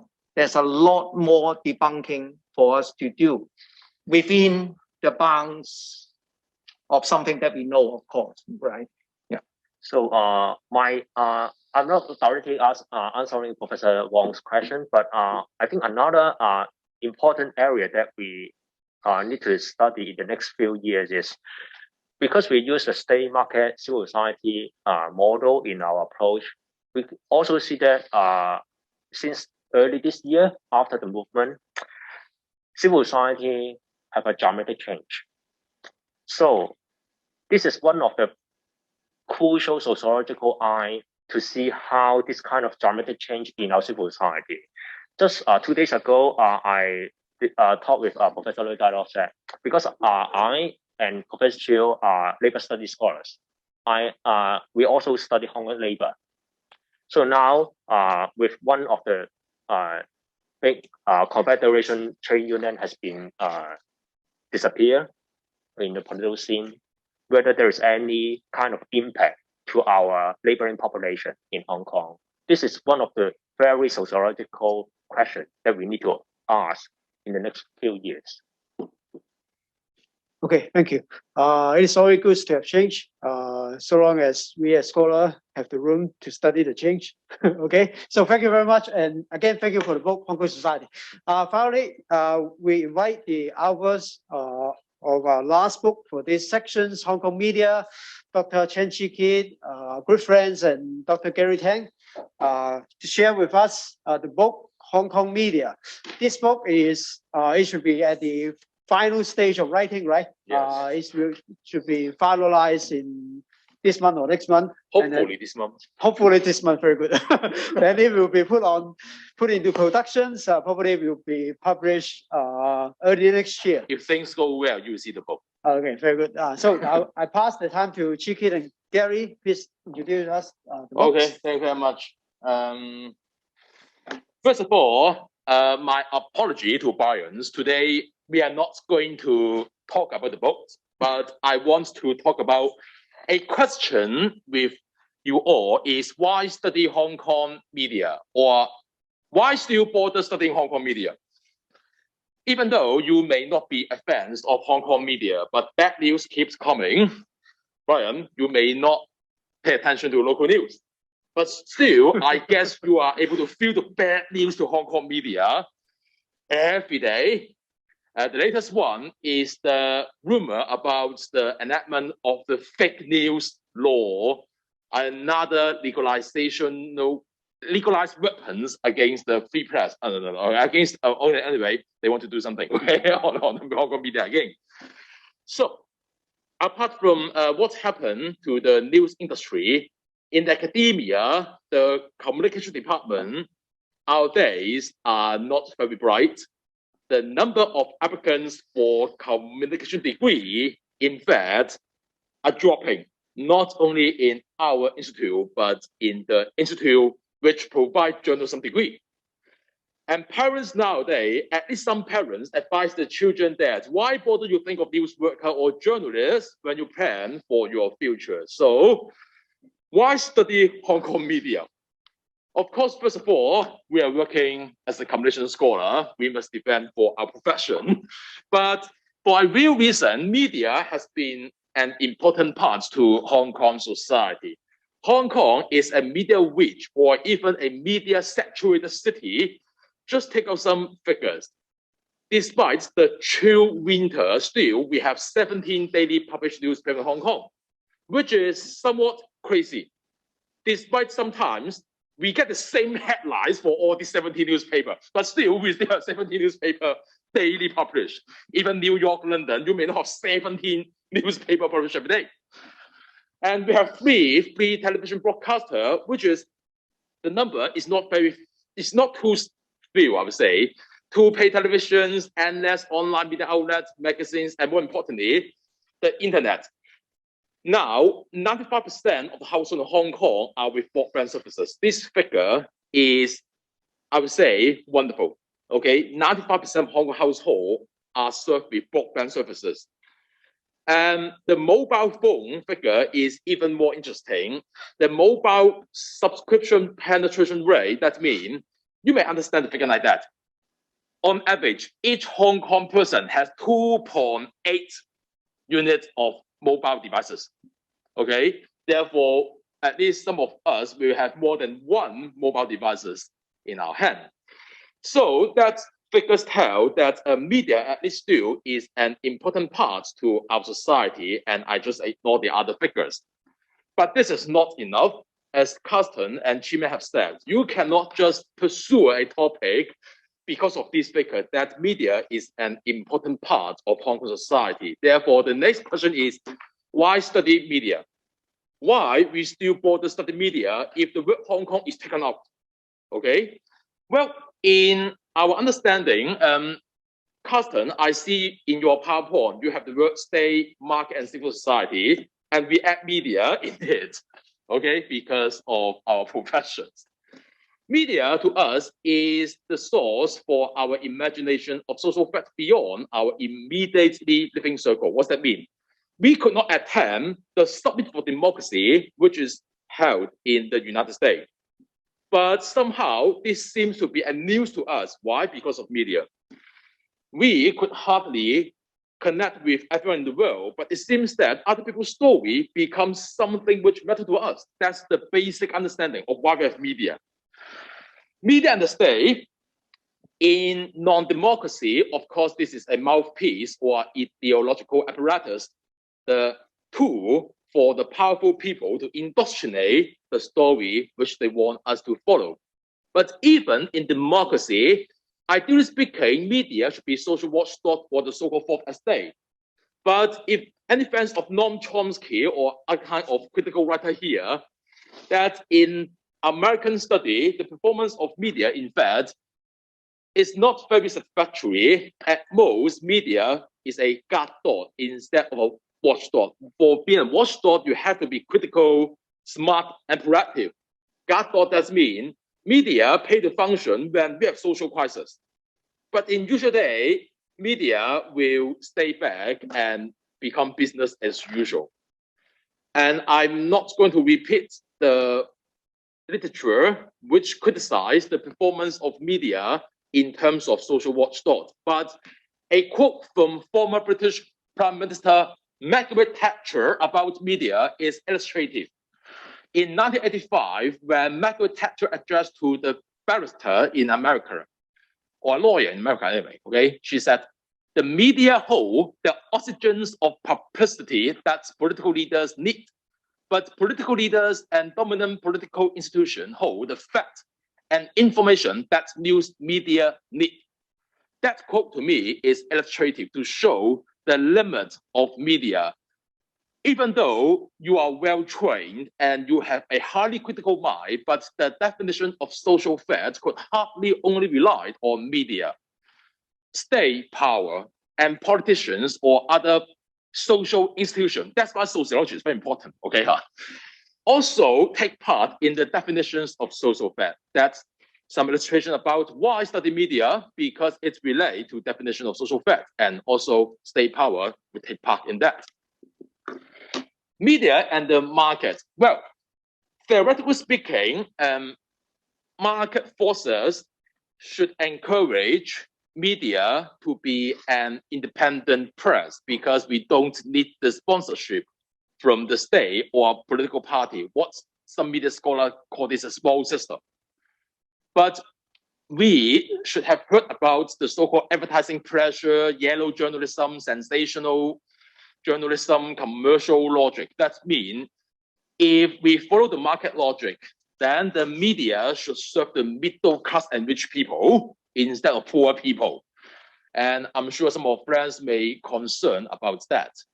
Therefore, some media scholar would state that public service broadcaster, the BBC, which is a well-known example, and some will argue that media information, after all, is a public good instead of a commodity. Therefore, despite to survive, media has to follow a commercial logic, but because of the social expectation of public good, okay, it matters to scholars from various fields.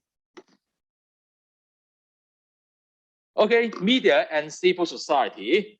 In fact, civil society in general, a lot of experts here, I don't want to say too much on that, refer to non-official civic association in our public life, which is important, especially to the formations of a common moral ground. And in this regard, media scholar and communication study, of course, matter, especially in the field of public communication, social movement. I believe students of social movement, to you, media is a stakeholder, especially to the framing of social movement, how to narrate your story to the media. Sometimes journalists are the friends to social activists, but sometimes they are the force to social activists. That makes the relationship between media and social movement highly interesting. And Gary will, okay, you may tell more about that. That's your module. And we have public journalism. That term comes from America, USA, which criticized the media focus too much on New York stock market and Washington, D.C. Why don't you tell the people something about your county or your state instead of just focusing on Washington, D.C. and New York stock market all the days? And alternative media and digital platform, that means some non-journalists will claim that they are doing real journalism instead of professional journalism, especially to people who criticize the credibility of the so-called mainstream media or the media self-censorship. Self-censorship, okay, custom, okay, I don't mention that, okay. So we just want to point out that, in fact, media study heavily relates with the state power, market logic, and also civil society. You may not think that media concerns to your research topic, but state power, market logic, and civil society somewhat shall hit your topic, okay? And I just want to mention that media, in fact, play a role in that. And there are some topics which are emerging, let's say media, political economy, which study how the state power and market force work together or work against each other in the media productions. And some organizational study which matters to the definitions of news. News refer to news story, but news story sometimes is not new. There are some so-called news cycle. We don't go to details. And of course, we also have topic about social media and digitalization, echo chamber or inoculation effect. Well, echo chamber, a lot of people when talking about social media, they mention echo chamber, but actually that's the other side, which we call inoculation effect. Imagine you don't buy 2 copies of newspaper. You either buy newspaper A or newspaper B. But in social media world, with fraction of second, a movement of your phone, then you can easily switch to the information coming from the other side. Therefore, echo chamber effect, in fact, is questionable. Studies show that in the social media environment, people are even more easy to be exposed to the information from the other side. But the effect may not be understanding and sympathy, but what we call inoculation. That means you understand the information from an enemy, and when your enemy come to tell you the story, then you say no. Okay, this is inoculation. Okay, just like you receive the vaccine, and then your body could produce antibiotics to attack back the virus. And social movement and media professionalism, that matter to whether journalists are friends or foe to movement activists. Okay, more importantly, this question would be the core story I want to share with you. Even though media study matter to state, market, and civil society, but the core question for this book to come is why study Hong Kong media now? Okay, In media study and communication, very often we focus on timing. Okay, anyway, news should be new. Books should be something new. Otherwise, the publisher will say, well, this is not new. So why study Hong Kong media now? In our upcoming publication, we will try to put forward an idea or question that Hong Kong, in fact, is now under a kind of paradigm shift since the year of 2019 and 20. We will borrow a concept from William Sewell, should be a historian, about the transformative event. We think that what happened to Hong Kong in 2019 and 20 is a transformative event, which year marked the end point of Hong Kong as a liberal enclave under Chinese sovereignty. Well, transformative event is highly contingent. That means we only know that it is when it happened. And therefore, we somehow put forward a debatable argument that the handover of Hong Kong is not a transformative event. Its preparation at least had begun 13 years before the ceremony in mid-1997. In mid-1997, okay. And even longer, if we come up to the reading, let's say by Steve Zhang, the British, in fact, realized the Hong Kong question early in 1920, when Governor Clementine realized that the so-called new territory somehow, sooner or later, would be a question when the Chinese government tried to raise the question of new territory. So to us, 1997, the handover of Hong Kong may not be a real transformative event, but 2019 and 20 should be. So because of this possible paradigm change that Hong Kong may not be a liberal enclave under Chinese territory, we think that this book may be brought at the right timing. Well, lunchtime is coming, therefore we are not going. Yeah, timing, very important. Okay, lunchtime is coming. Therefore, we will keep it short. Okay, Gary, I'm sorry. Okay, luckily Francis is not here. Well, when we mentioned that the year of 2019 and 20 should be a kind of endpoint, then it's the right time to conclude what happened from 1997 to 2019. And we try to use some terms such as liberal enclave, try to conclude somewhat what happened from 1997 to 2019. Liberal enclave features with something. The first of all is exceptional political tolerance in Hong Kong, but as what happened in mainland China. For example, what I'm now talking about is what happened in 2019 and before, okay? Falun Gong, Candlelight Village for June 4 incidents, the existence of some Democrats in the local legislations, and some massive rallies and protests. These usually may not be able to be tolerated in mainland China even before 2019, but they were common in Hong Kong. Therefore, we try to argue that with the presence of so-called irregularities under the political order of mainland China, Hong Kong could be a place with enjoy some kind of exceptional social freedom. We also see similar operations in political operation, such as Carlton, you mentioned the disband of the trade unions. Okay, well, we call this political parallelism.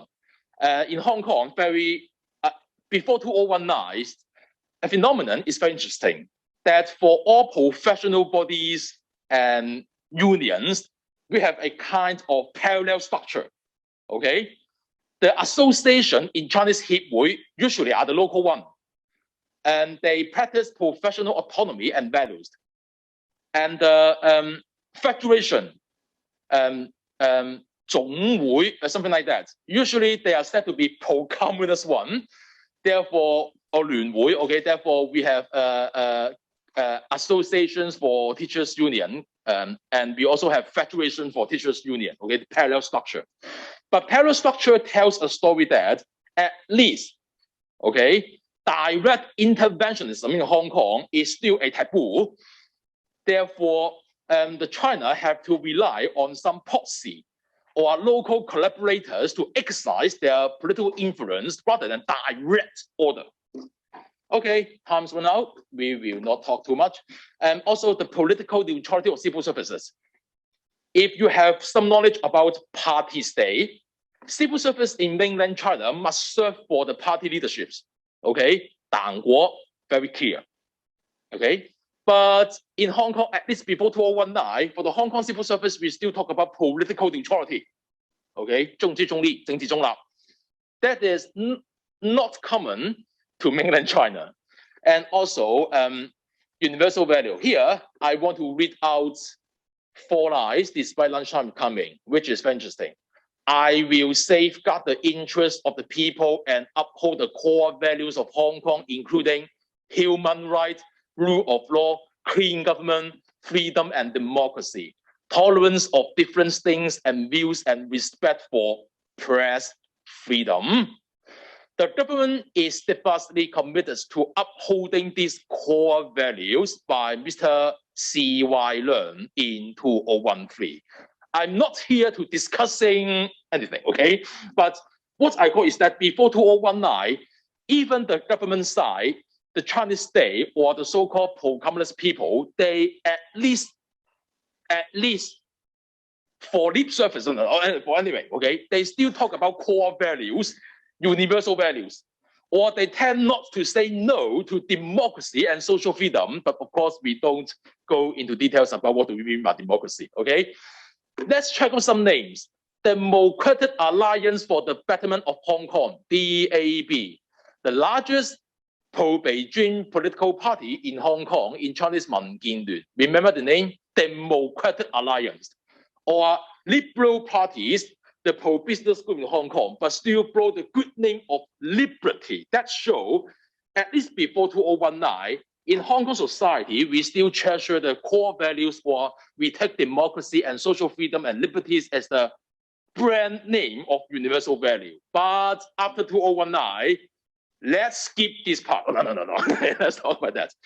Well, we in our book, we also mentioned something about China study, because what happened in Hong Kong, we have a term from my thesis supervisor, Professor Joseph Chen, the China's orbit.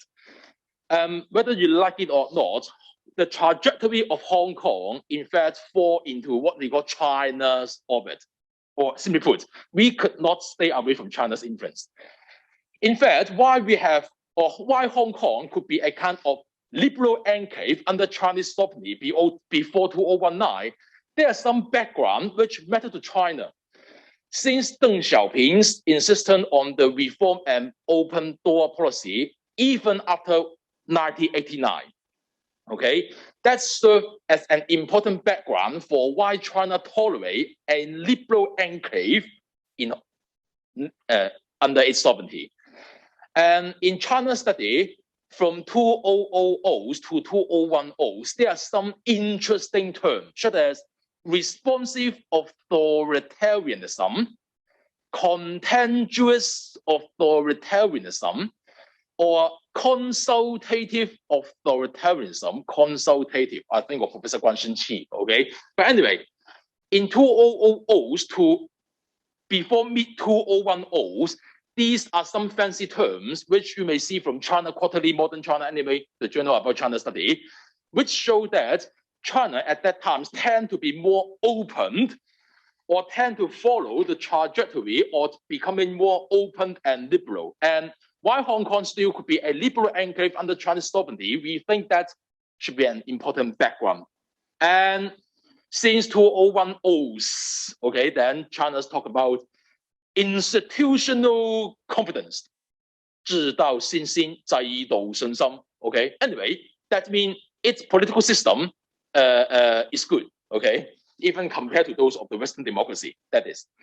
So I think first of all, we think that since 2010s and now, the atmosphere of China's politics has changed. Okay, anyway, no more talk about consultative authoritarianism, but instead what we heard is the institutional confidence, no more separations of the three powers, okay, something like that. And what happened in Hong Kong after 2019 to 2020, we see a lot, okay? Such as, just to name a few, to us, the defiance against new professionalism is very iconic. Before 2019, despite we understand that media is not a lovable, okay? Media should never be lovable. But okay, lunchtime coming. But anyway, at least the official will still say, yes, we respect the press freedom. But now from RTHK, we know what happened. Okay, don't repeat that, okay? And civil servants, okay, we know what happened. Okay, we don't repeat that, okay? What happened to civil society? We know what happened. We don't repeat that, okay? Legalization, that means new laws are coming. Okay, we don't repeat that. And anyway, things has changed. So it is the right time to study Hong Kong media and Hong Kong study. Usually, in paradigm shift, there will be a lot of research question coming out. And Hong Kong definitely, to our understanding, is now undergoing a kind of paradigm shift, which will be more drastic than those in the handover, okay, the 1997. Therefore, it should be the right time to study Hong Kong media, and that's why we should keep the Department of Communication in our university. Okay, thank you. To say, okay. Okay, thank you, and thank you very much to Brian for initiating the book series. I want to add a few remarks based on the sharing of Chikit regarding the rationale of the whole book. The first thing is I have to say that I'll describe our journey of writing this book to be a project that can never be finished, but we have to finish. Yeah, if you remember, last year, almost at the same time, we decided to delay the project a bit because we want to see the impact of the NSL on the mass media. But then we have to admit that things won't be ended shortly. Yes, at least it won't be ended before the deadline of publication. So that we admit that, and then we go back to write. So this is part of the background of the project. After listening all the sharing of different folks, I have a feeling that our book, Hong Kong Media, is a special one. Because the whole series covers many disciplines like Hong Kong society, Hong Kong popular culture, Hong Kong politics, different disciplines. And Hong Kong media, it is a discipline, but at the same time, it's an actor. You know, say when Hong Kong society changes, media is affected. But at the same time, media as an actor, it mediates different changes. So after listening to all the sharings, I have a feeling that our book, actually, we are doing the same thing as Hong Kong society and Hong Kong history. Like we are narrating Hong Kong society, but Hong Kong media provide us a specific perspective to narrate the Hong Kong society. Say when we write the book, like Kit at the beginning, he just mentioned that Hong Kong, the landscape of Hong Kong media is very vibrant. And it was even more vibrant before the handover. And it was due to the Cold War context. The CCP and KMT competed for mass support in Hong Kong. Therefore, Hong Kong had a lot of newspapers. And then we had a very impressive press freedom in the 1980s and 90s because of the dual power structure.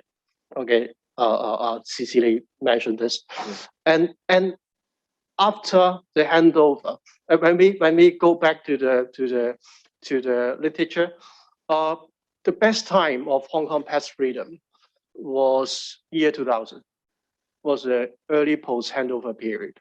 In year 2000, Hong Kong press freedom was ranked the 18th in the world.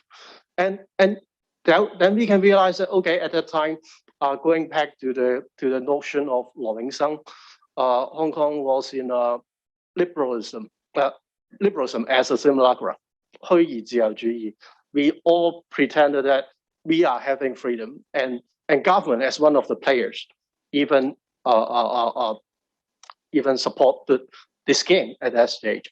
So I think this is a very good opportunity for us to contribute to narrate the changes in Hong Kong society and politics from the perspective of mass media. And when we write this book, sometimes we realize that say sociology is something that we cannot omit. in order to complete a story. Like after 2014, okay, many people discussed localism, and when they talk about localism, they talk a lot about social media, like echo chamber that facilitated radicalism. But well, when we go to the end, when we analyze the whole thing, the whole post-material shift is a whole context for that thing to happen, because when nationalism is highly aligned to developmentalism, it doesn't fit the post-material cohort.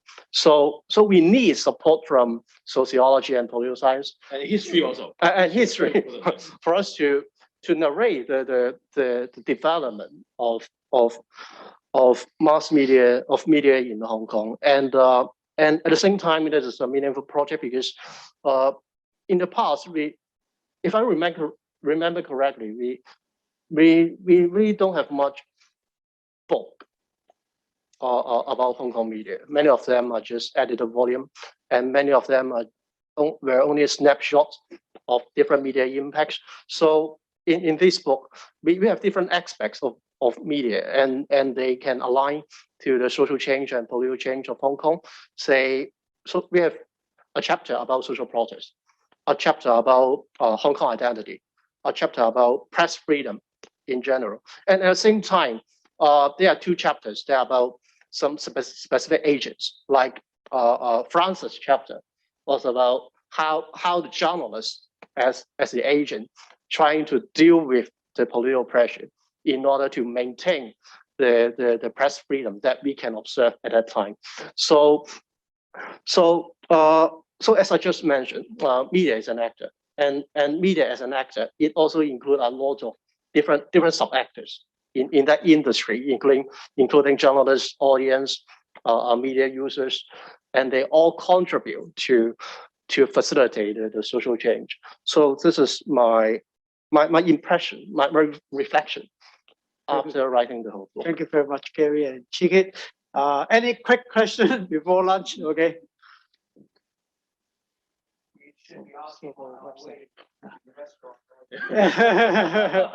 So my final remarks is, I think an important keyword is paradigm shifting. I think why the Hong Kong Study Reader Series or all the books that we have just discussed is important. At this stage, is we all know that we are undergoing paradigm shifting, but what is exactly this new paradigm is how far will it go? Perhaps we still need to wait a little bit longer time to observe. But at this moment, it is at least good for us to conclude the old paradigm, so that we have the foundation to look to the future. So I think at this point of time, why this book series is important is at least help us know, we know that the old paradigm has been ended. So what is it? We try to map it, and then we can look to the future. So thank you very much for coming, and I hope that you will support our series. We'll see you again in the afternoon. Thank you. Thank you.